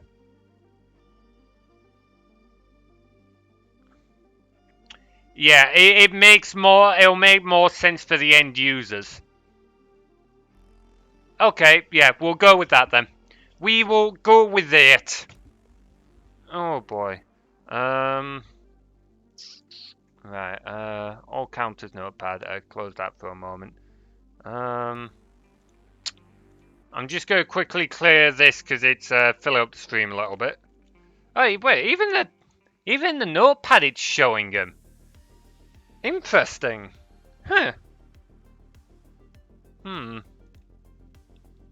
Alright, save that so that it gets rid of it. A new feature, delete or add var by number instead of name. Like, can you increase the wheelchair icon?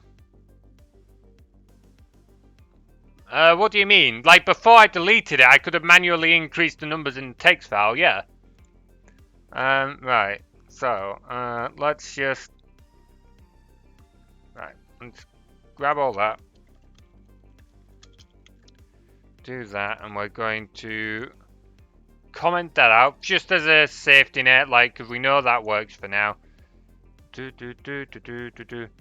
I mean, I could have just manually updated it in the TXT file myself. It wouldn't have been a good way of going about it, but would have worked. Right. So I'm still gonna put all of this in one big try and catch just in case.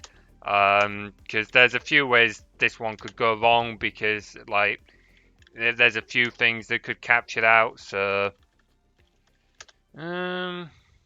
oh, me as a viewer. Yeah, but this is the advantage of being the dev. And I'm only saying that so that I have some kind of ground to stand on before it gets taken out from beneath my feet. Okay, so try. So, we are talking about users. As users, yeah, wouldn't be able to. Okay, so if message.contains plus. Oh, bleed out. What am I doing? What am I doing? Why am I, that. There we go. Else, if message.contains, minus. So if it's a plus, do that.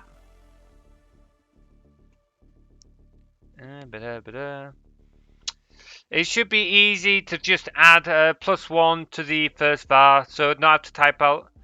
Ah, that's a good point. That would be pretty useful. Okay, I don't think we'll get that in today, but let me find a pen. I'll make note of that one, because that's a pretty good idea. It's more of a marker, this one, than a pen, but it'll do the job. Here we go. So, increase count by variable number.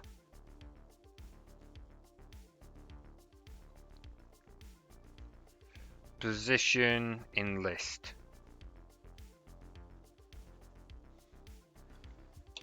Yeah,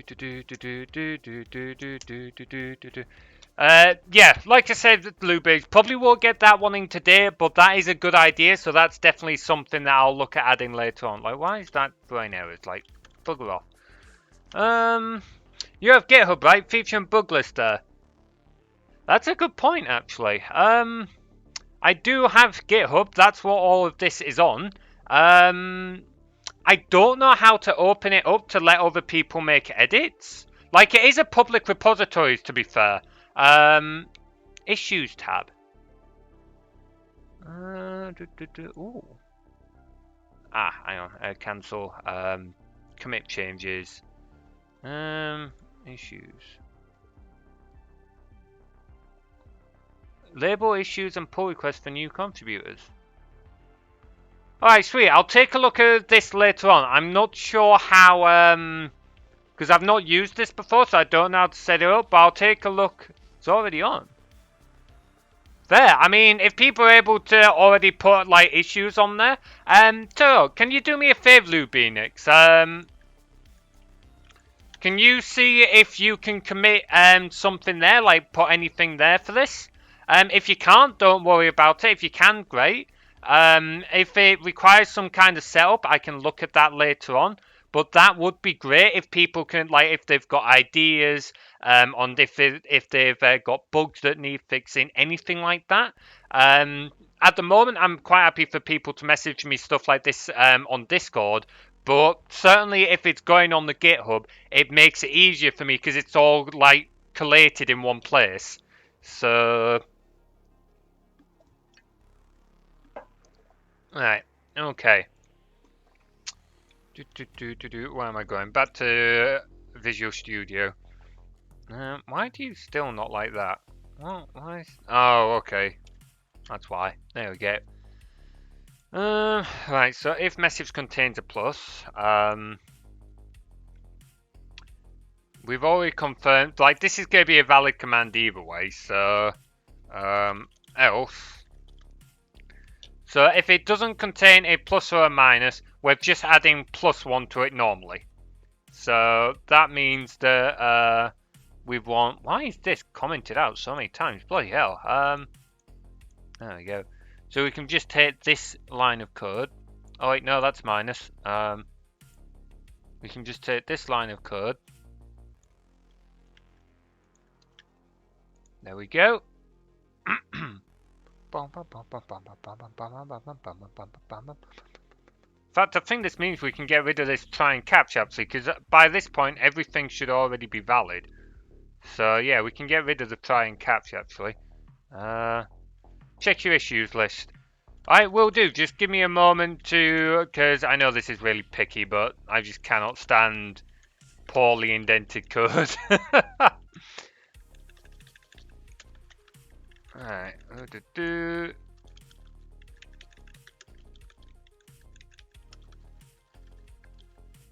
No mistakes were made.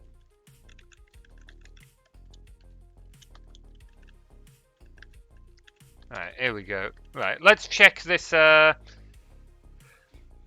always forget about that. Yep, good point, Lubinix. I completely forgot about that one. Right, let's refresh issues. Sweet! Please allow users reference variables by index number instead of a full name. Hey, that's brilliant. Thank you very much, Lubinix. Right, that is perfect. If anyone else wants to make any notes or any suggestions or anything like that, that's absolutely perfect. I did not realize we could do this on GitHub. That is beautiful. Sweet. Well, I mean, that gives me something to work with. Thank you very much, Lubinix. Right. Okay, so if we don't have a plus or minus in the message, we are just adding +1 to the position as normal. Right.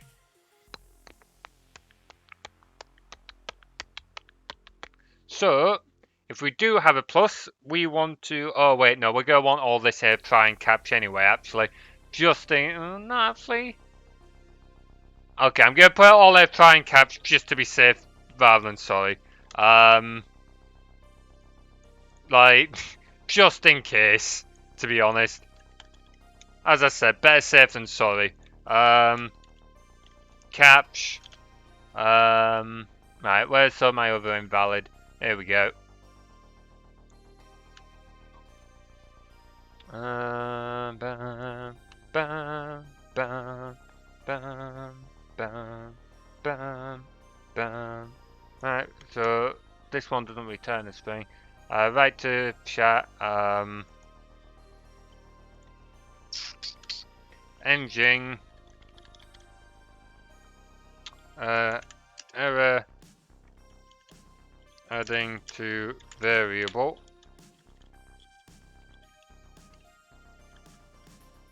Hang on.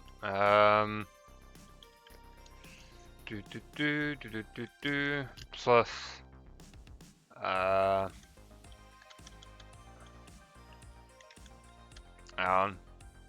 Just error dealing with variable. No, make a suitable error message. Variable error. I'm just gonna go with that for now because in theory it will be working fine. And then same for conwayne.update Twitch log space arrow engine variable error. I realise these are not the best errors to give. I should give better errors, but chances of this happening should be fairly low. If it comes back and bites me in the ass, it comes back and bites me in the ass. At the end of the day, I'm the only developer working on this, so I only have myself to blame if it ends badly. Right. So if the message contains a plus, we want to get everything after that plus. Which is why we've got to try caps, because if the user puts like a letter after that plus or a symbol, it can bugger it up when we try and convert it into a number. You can select the whole block in the Sliff tab. If it's open source, I'm already fixing stuff. I mean, to be fair, it's a public repository. You could totally download the code and like start looking at it. I don't know if you'd be able to upload to it. I don't think you could. Don't know. Be interesting to see if someone could. Yeah, you should be able to make pulls. I don't know if you can make pushes. I don't know what, like, it's set to the default Github settings. So I don't know what those are, to be fair. So if I suddenly, if I suddenly wake up one morning and this has changes to it. Wait, you can make a pull request? I think I am misunderstanding. Oh, that kind of pull request. Oh, I did not realise. Holy crap! So you can upload code and I can merge it with the main branch. I completely dirt out for a moment. Yeah, I completely dirt out. That is actually super cool. Multi-language feedback strings. Right, that is a very fast stretch goal, but it is a stretch goal. Yeah, that's actually really sweet. Yeah, to be fair, I actually kind of like it because I don't want people to be able to just push like whatever they want. But if people want to make changes to try and fix things, I am more than open to people like trying to make their own changes and then making pull requests that I'll review. And if it like adds something cool or it fixes an issue or whatever, I will totally merge it. So yeah, sweet. You know what? I kind of forgot that was the point of GitHub. Duh. That's kind of what it is. I just keep using it as a backup thing more than anything. Well, backup, and I was using it for like CV stuff when I was job hunting. So either way, right, back to coding. Get this done. I mean, we've been going for 2 3/4 hours. I've not actually done that much development. I keep stopping and talking. Whoops. Okay, right. So if message contains a plus, we want to get the index of the plus. So int index equals message dot index of. We want the index of the plus, and we want it to go through the whole string. So message dot length, and we then want to we want to get the number of the whatever it is.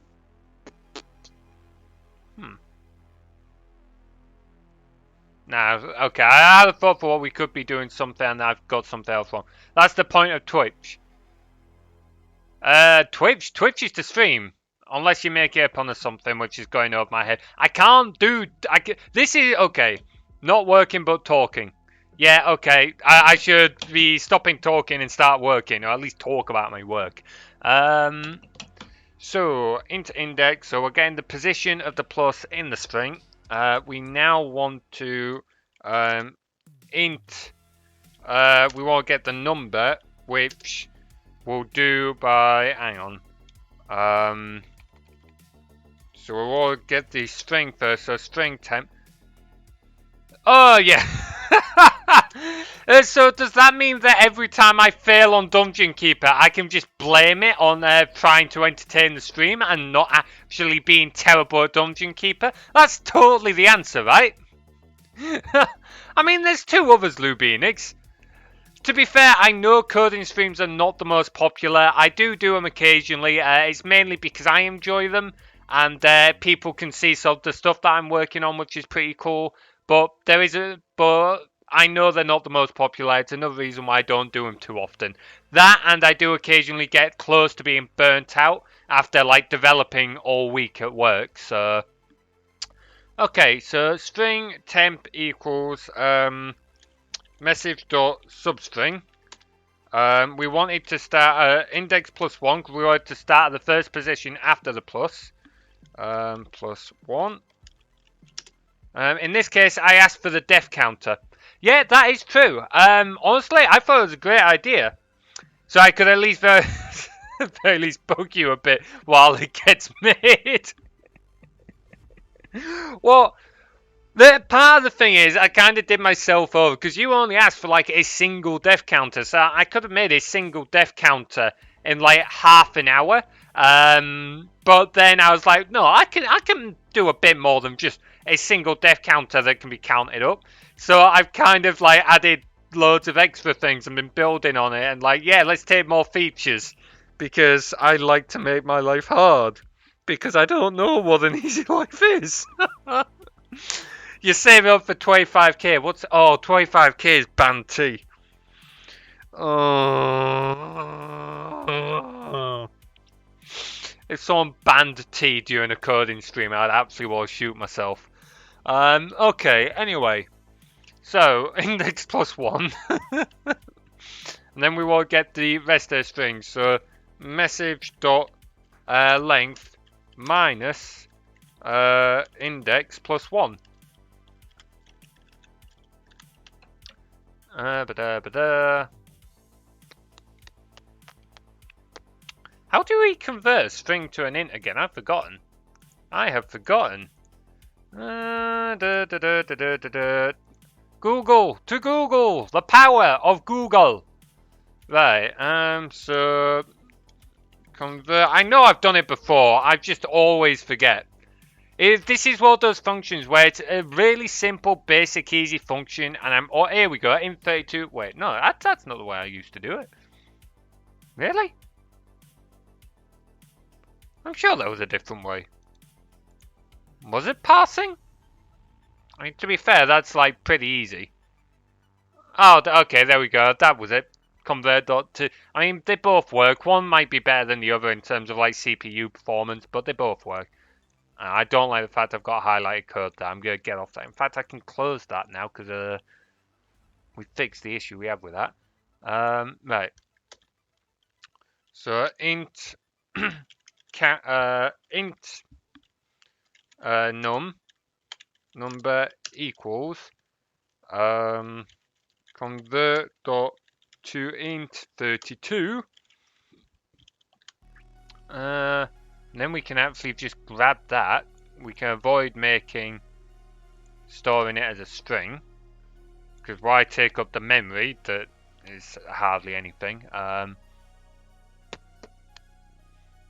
In fact, if we wanted to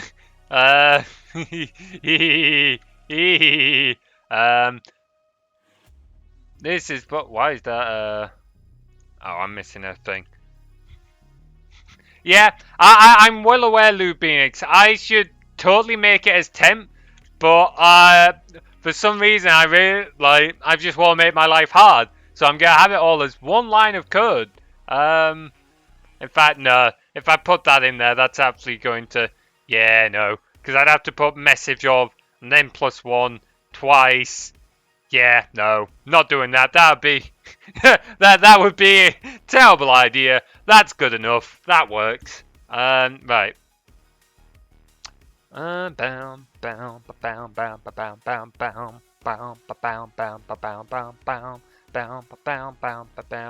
Right, we can actually copy and paste this code here because that's doing the exact same thing.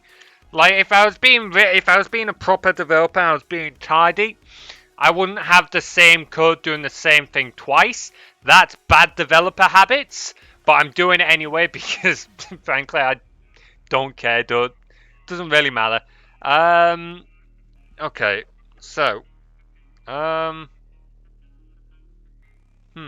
thought no way we can do it would be even better, but no. Right, so now we can do variables, var pos equals new tuple string variables var pos dot item 1, and then variables var var pos dot item 2, and this is plus number. Okay, and then we can copy and paste that line of code down to here. We changed that to a minus. Like I said, this is not tidy, but it works. Okay, so let's test this out then. Let's give it a second to connect. Okay, so new var defs. Are those rings? Oh, is that the female symbol? I'm not even sure. Either way, so we can add to defs normally. Okay, that's fine. Wait, why is that not added to defs?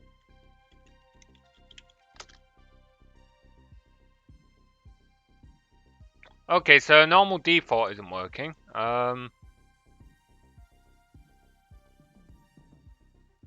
Why is that not working? That was working absolutely fine earlier. You know, yeah, what? Yeah, I don't know why my else is bad. Doesn't contain that. Doesn't contain that. So it should come here. This line of code was working fine. What else is bad?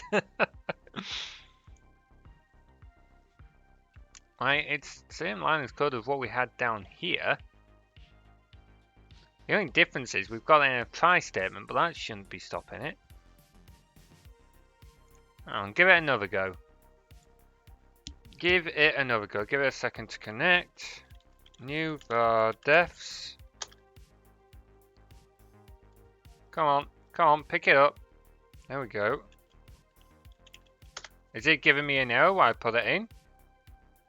No. So it's entering the try.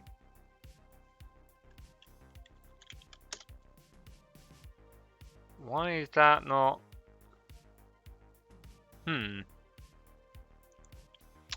Alright, debug time, conwin.update Twitch log. Test 1. Make sure it's entering the function. Test 2.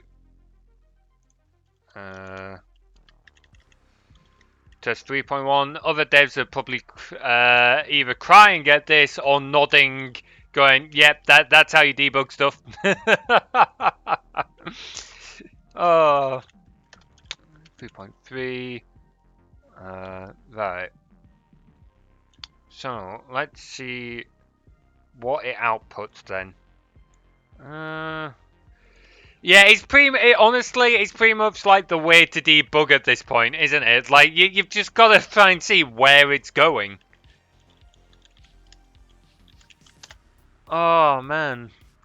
Pretty sure every program eventually just comes to a debug, like, print test 1, print test 2, print test 3. Right.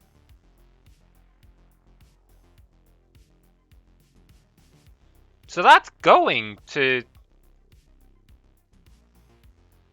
Oh, I know. It is working. It is working. I'm an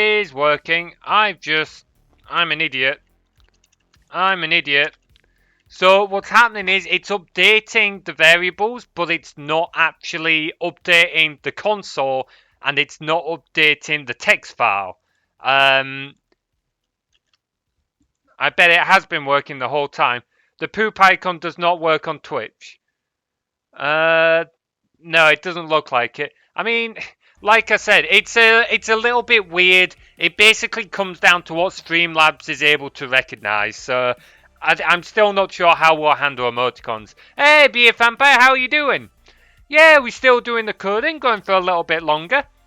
Don't know how much longer we'll be going, because I've been going for about 3 hours now, but I'll go for a little, I'm still going for a little longer. We've got a few new bits in, so new var defs. Make sure that's still working. Come on, read it. Has it missed that? I think it missed that. Yep, defs. Yeah, so it was working, I just forgot to update it.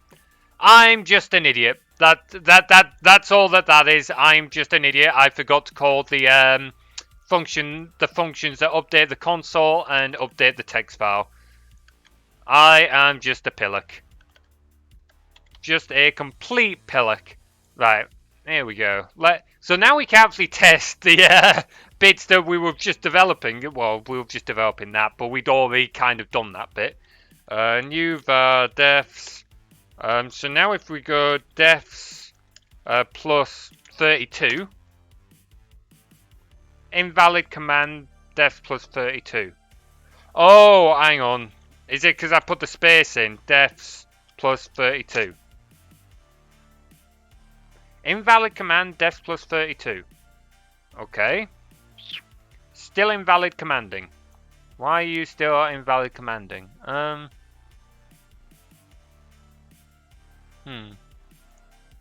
What's this returning when we try and... Oh, for God's sake! No, no, no. Yeah. Twitch API, you're a piece of crap sometimes. Right. Well, no, that's our Twitch. We don't want our Twitch. We want our masterclass. Right, here we go. Right. So let's see what that returns when we try and do... what am I doing? New var... defs...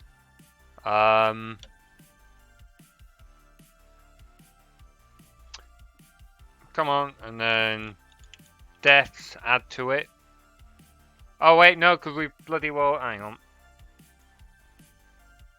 Okay, I'm an idiot. I buggered that up. I broke it. Right, what am I doing? I don't need to add the variables because I'm just trying to see what happens when we try and... Right. Get your crap together, John. So defs plus 32. Send. Damn it, Lubin. Oh, wait. No, I think my message beat you to it. You very nearly did me in there, Lubinix. Right. So message 32. It's not removing... So that's why it's coming back as invalid command. It's only removing the plus. I buggered up. Okay. Okay. I do want to be using substring here. Substring 0 up until the index of plus. I think. We'll find out in a sec. We will find out in a sec. Message dot substring. Oh bloody hell! Substring 0 index.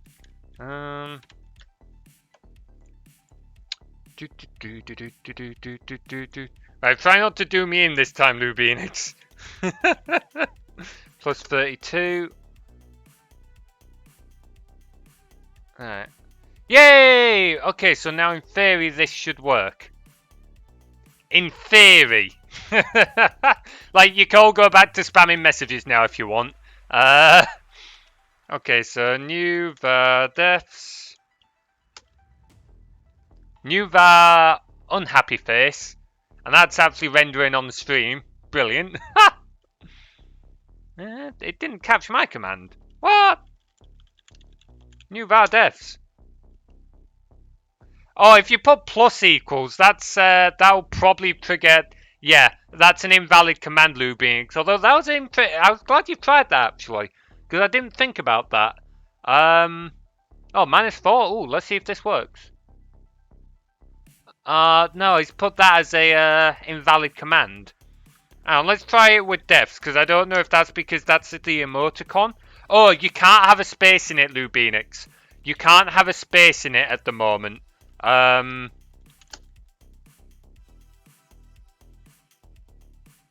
hang on, I forgot to put the plus 32. Right, okay, it works. That works. Yeah, I will put space it. I will put it so it allows spaces. I'm not sure how I'm gonna do that. How am I going to do that? Because if I've just removed spaces, that's going to screw over the other commands. Yeah,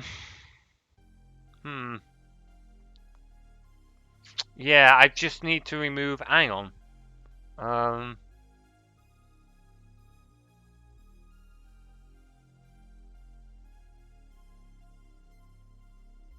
Okay. Actually, I know what we can do. If we do it here, so message dot replace space with string dot empty. This should work if we do it down here because we've already processed the command. We've just taken away any spaces.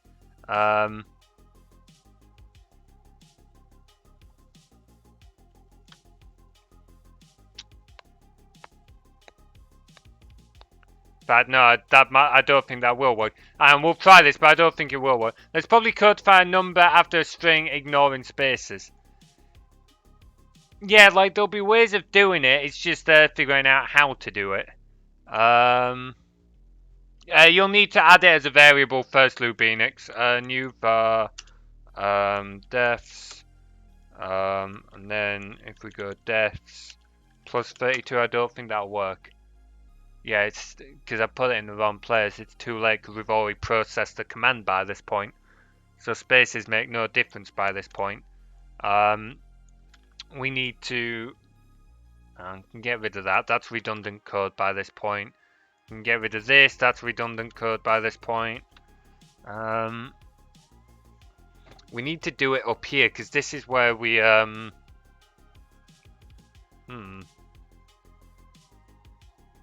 Actually,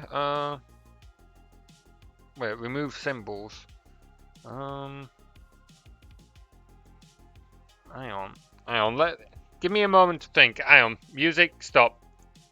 Stop music. Let me focus for a moment. So, where are we coming? We're coming here. Is message command. Here, we're removing symbols. So, we're removing the plus and anything after the plus. Right. Okay. So if there is a plus, we can...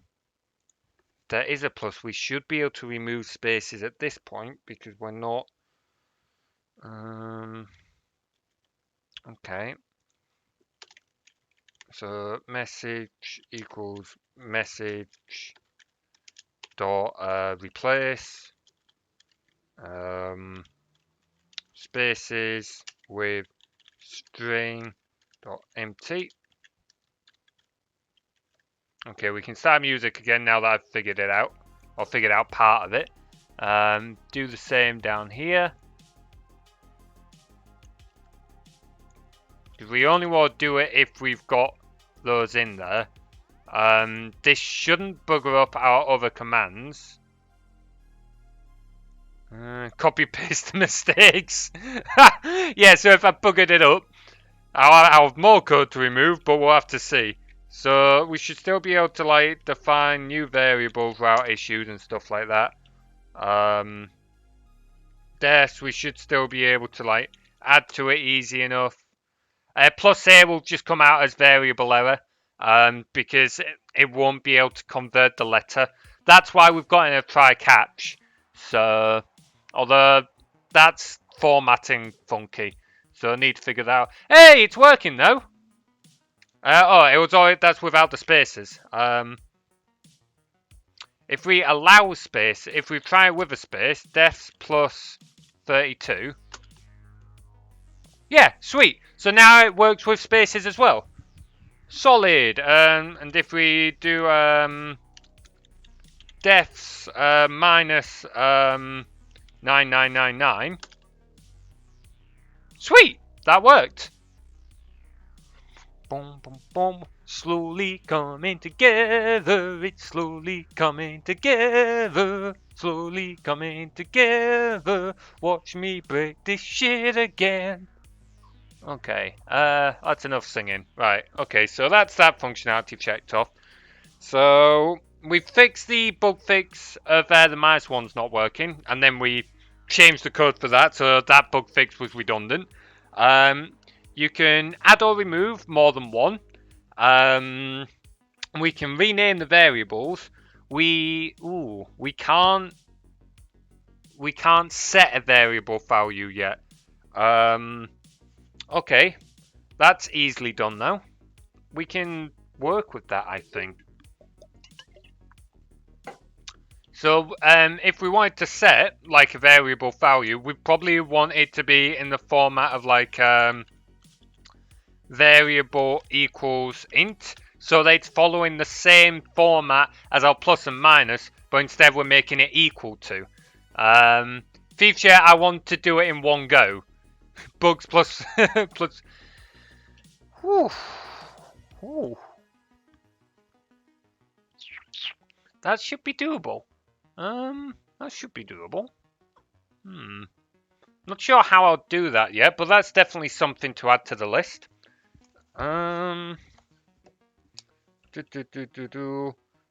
Set variable value on definition.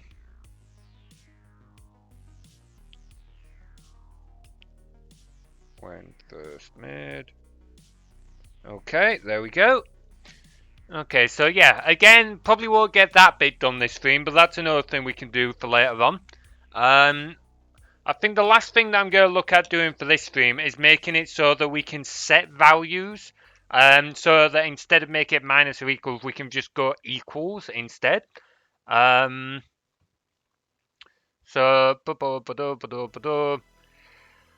undo. Oh, you're really starting to add stretch goals here, Lubinix. I did a lot of stretch goals here. I don't know how far I'll go with this. Like, I still need to set up other things yet. Like, I will set up. I need to set it up so that there's a moderator only mode, just in case people only want the mods to be able to do it. I also was set up. I said this at the start of the stream. I was going to do this stream, but it's not going to get done this stream. In this box here, I'm going to have a readout for like CPU usage, memory usage, that kind of thing. Just so that the users have a few details of what's going on. Can you do it from the smiley menu?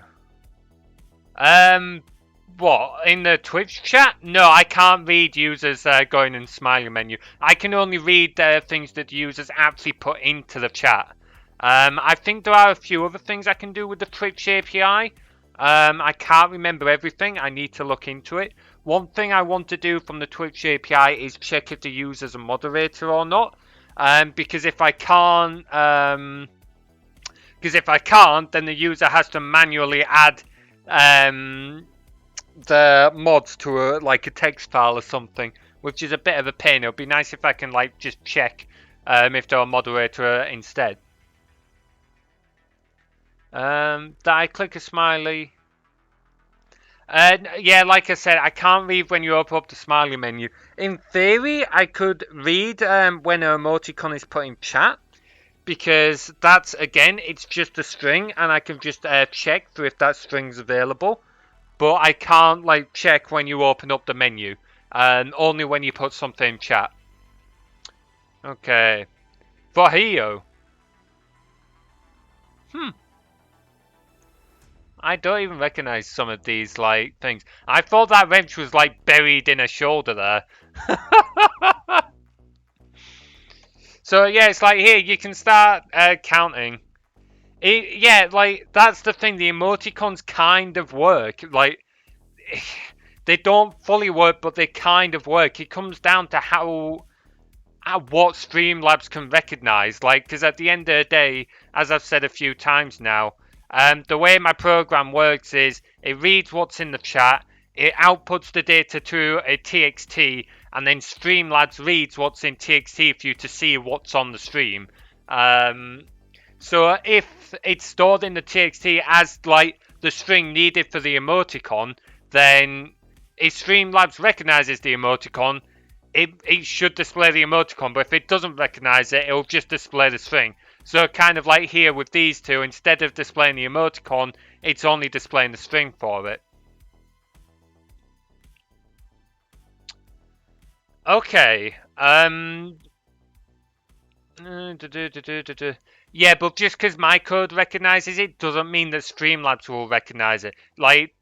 they're two separate programs and the data is just passed between them through the TXT. So even if it shows on, even if I go to render an emoticon like in these var boxes, which would be difficult because that means like rendering emoticons in a console, which I'm not sure how I'd do. I'd have to get Streamlabs to recognize it. Okay, it's something I'll look into, Lubinix. As I've said, that is definitely a further stretch goal, though. That'll probably be one of the later things to add in if I get that far. So, it is on my to-do list, but it's not going to be for a while, I'm afraid. Anyway, let's look at make it so we can set the value.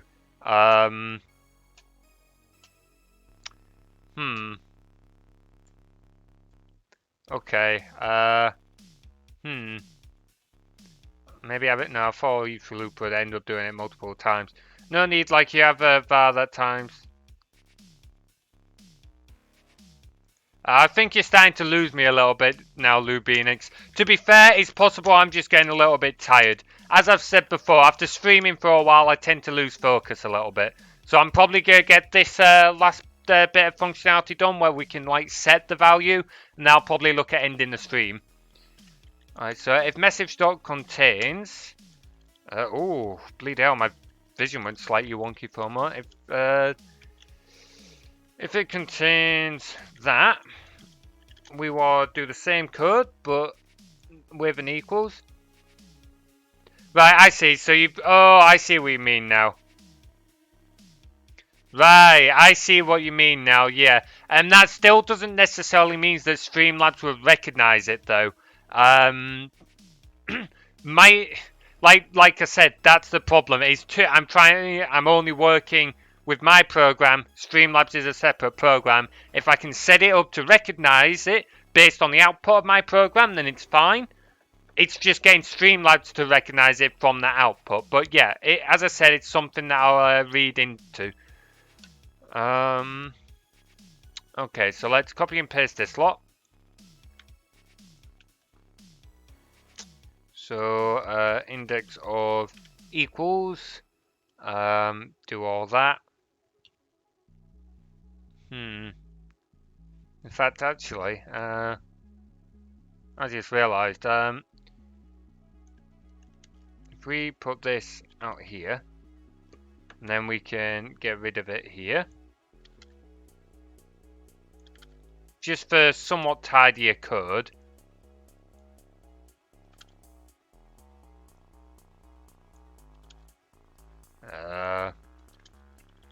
Int index like that. Now if we get rid of these. Why do you still not like that? Use of a... Oh, for crying out loud. Equals 0. It's never tidy code if you remove the... I don't know, I find it tidy. I find it easier to read this way. I mean, that might just be me, but like, if I've only got a single thing, I find it easier to read.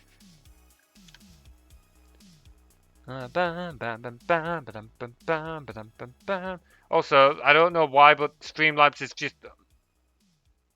Okay, well, you guys can't see that, but I think Streamlabs bugged out with a pop-up menu there. Okay. So, that's still going to work. Then you will do... Yeah, that's true, but I can add them back later on if they're needed. Hopefully we'll never have to come back to this code again, but that's a hopefully, and we all know that's not going to happen. Be me so lucky. If message dot contains equals, again, I think I'm going to have to tidy up this code at some point. In fact, hopefully I can do the same thing here.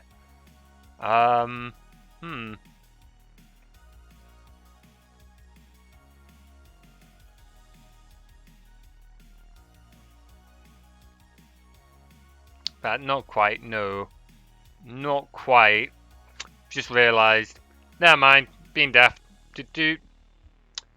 Kind of could find a way around it, but it won't really be worth it. So, Okay, so if message equals, we will do the same thing here. So get index of equals, then we get the number afterwards, and then if we grab this line of code again,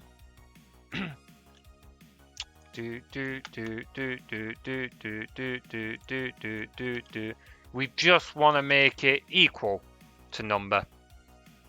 Okay, that was actually fairly painless, providing it's worked. Let's not get too hyped up about it until we've actually tested this, right? New var defs. Let's give this a go. What do you mean? In fact, what? Have I just buggered it?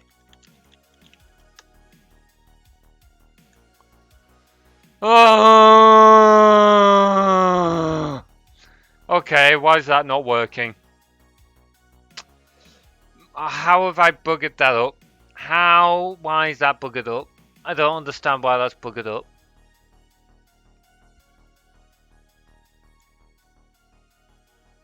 Why is that buggered up? Oh,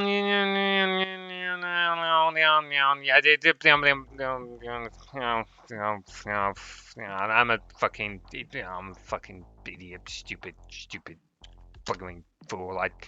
These do need to be in the if statements, because otherwise we're manipulating strings when we don't need to manipulate strings, and that's why it didn't bloody well work, because I'm a freaking useless sodding bastard. Too tired to be putting up with this bull crap. Useless sodding freaking massive tool of a developer. Fucking freaking useless. Sodding useless. Brackets, parentheses, don't bloody well work. Fucking piece of... John, you're an idiot. Stellary, you should not be allowed behind a keyboard. Freaking goddamn moving, bleeding, stupid, sodding bastard of a person. Right. Okay, that'll fix it. I'm just an idiot. I am just an idiot. Blah! Right. Okay, why is... Oh. Twitch API being a pain in the ass again. God's sake, right. There we go. There we go. Right. So now, if we go new var defs, that should work again. Curse words. Why has it not picked that up? I don't get why it occasionally misses messages. Again, I think it's something with the... Yeah, it's picked up then while I, kicked it. Oh, no. I don't think that's the case, Lubinix. Sometimes Twitch API doesn't pick up messages. You get one reader, you get one message in the buffer, but it kind of stays there until it gets a second one. Yeah, new var curse words plus 30. That won't work, I'm afraid, Lubinix. Like I said, that is something that I will put in at some point. I probably won't make it plus 30. I'll probably just make it new var curse words equals 30 or something. I don't know. I'll figure it out at the time when I get there. Anyway, let's see if this set command works now. So defs equals 32. Sweet! Defs equals 64. Okay. Defs minus 16. Sweet! Defs. It's all working. Let's just check things like delvar and that's still working. Delvar defs. Sweet! It's working. Variable. What did you put in, Lubinix? Oh yeah, you put in the exclamation mark. Yeah, that'll just trigger the try catch, I'm afraid. I should really tidy up the formatting for that.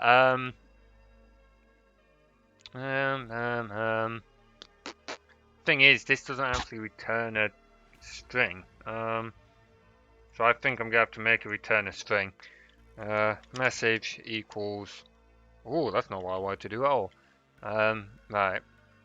So get you to return string.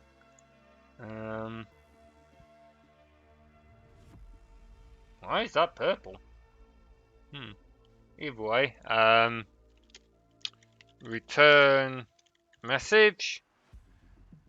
Oh, it did not like that, did it? I cannot type the life of me. Return message. There we go. Here, update Twitch log. No, I don't want to do it that way. We want to. Why can I not spell return today? Right, there we go. That should tidy up the formatting a little bit. Why is that purple again? Oh, because we're still running. I've made changes at runtime. There we go. It kind of caught me off guard when I found out Visual Studio 19, because I was using 2017 for a long time. I didn't realize 2019 when I downloaded it the other week lets you make changes to code while it's running. That kind of caught me off guard. I've completely forgotten. Oh yeah. New var defs. Okay. Oh, for God's sake. Test. There we go. Kicked it again and it picked it up. Sodding thing.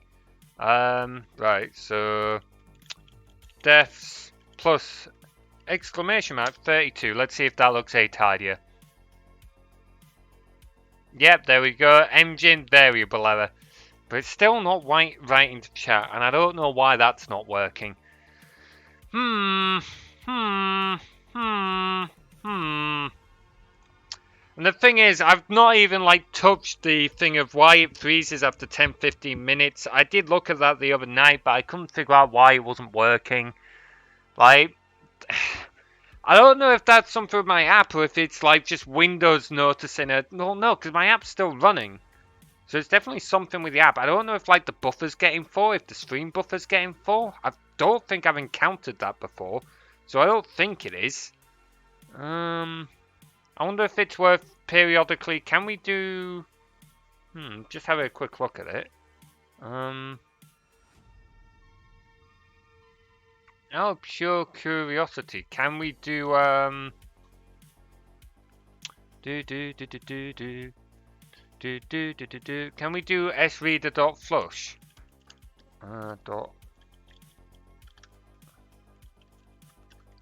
Doesn't look like it. What things do we have? Close? No. Read? No. End of stream? Dispose? Clears internal buffer. I wonder if we need to. I wonder if there's a case of the buffers getting full, and that's what was causing it to stop reading chat earlier. It would make sense. Either way, that's something I'll look at later on. Let's see. So we've got a few bits done today. We haven't done loads, but we've made do thing. It makes not just sense. It makes pounds. If only I was making money off this. I mean, not that I particularly cared, to be honest, but... Okay, so what have we done today? So we can rename variables. We've fixed the -1, and we've built on that. So we can now add or remove more than one. We can set variables to have certain values. So, okay, we've got a bit more functionality this time. We have a bit more functionality. We haven't got everything done that I wanted to do, but we've got a fair bit done. Well, I say a fair bit. We've got stuff done. At the end of the day, when I'm streaming during development, I'm never going to get as much done during a development stream than if I'm just developing without streaming. But we've got a few bits done. I'm fairly happy with it. So, on Tuesday, I will be back to Dungeon Keeper, as usual. We'll be back to trying the Asmis campaign. I can't remember what level I'm on. Did I complete level 3? Was I on level 4? No clue. Find out when we get to Tuesday. I'll look at it again. Most important future one is the set variable as you define it. Yeah, that would be a good one. I've made note of that, Lubinix, so that is something to add for future. Currently you can do it, but it is a bit of a faff having to do it twice, having to like define the variable and then set its value. So yeah, I do see what you mean. That is definitely worth building in later on. But yeah, so I'll keep working on this on and off in my spare time. I might run it on Tuesday's stream, we will see. We'll see. My only reason for why I might not run it on Tuesday would be more for the freezing issue, and I don't want my streams to just turn into me tabbing out to restart the program all the time. But certainly once I've got the freezing issue, or well, it's not a freeze issue. Once it just stops reading chat after a certain amount of time. Certainly once I've fixed that, I will happily keep running it however often people want it. And not to get Twitch to comment on you typing too much. Yeah, there is something else I was thinking about that, Lubinix. Me and Will were talking about it earlier. Will doesn't think it's too much of a thing. It might be okay. I'm thinking I'm pretty sure the Twitch API lets you delete messages from the chat.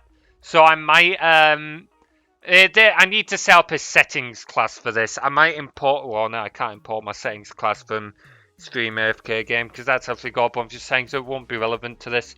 But yeah, I'll make a settings class, and one of the things I'll have in the settings is whether or not the streamer wants the program to delete commands from chat.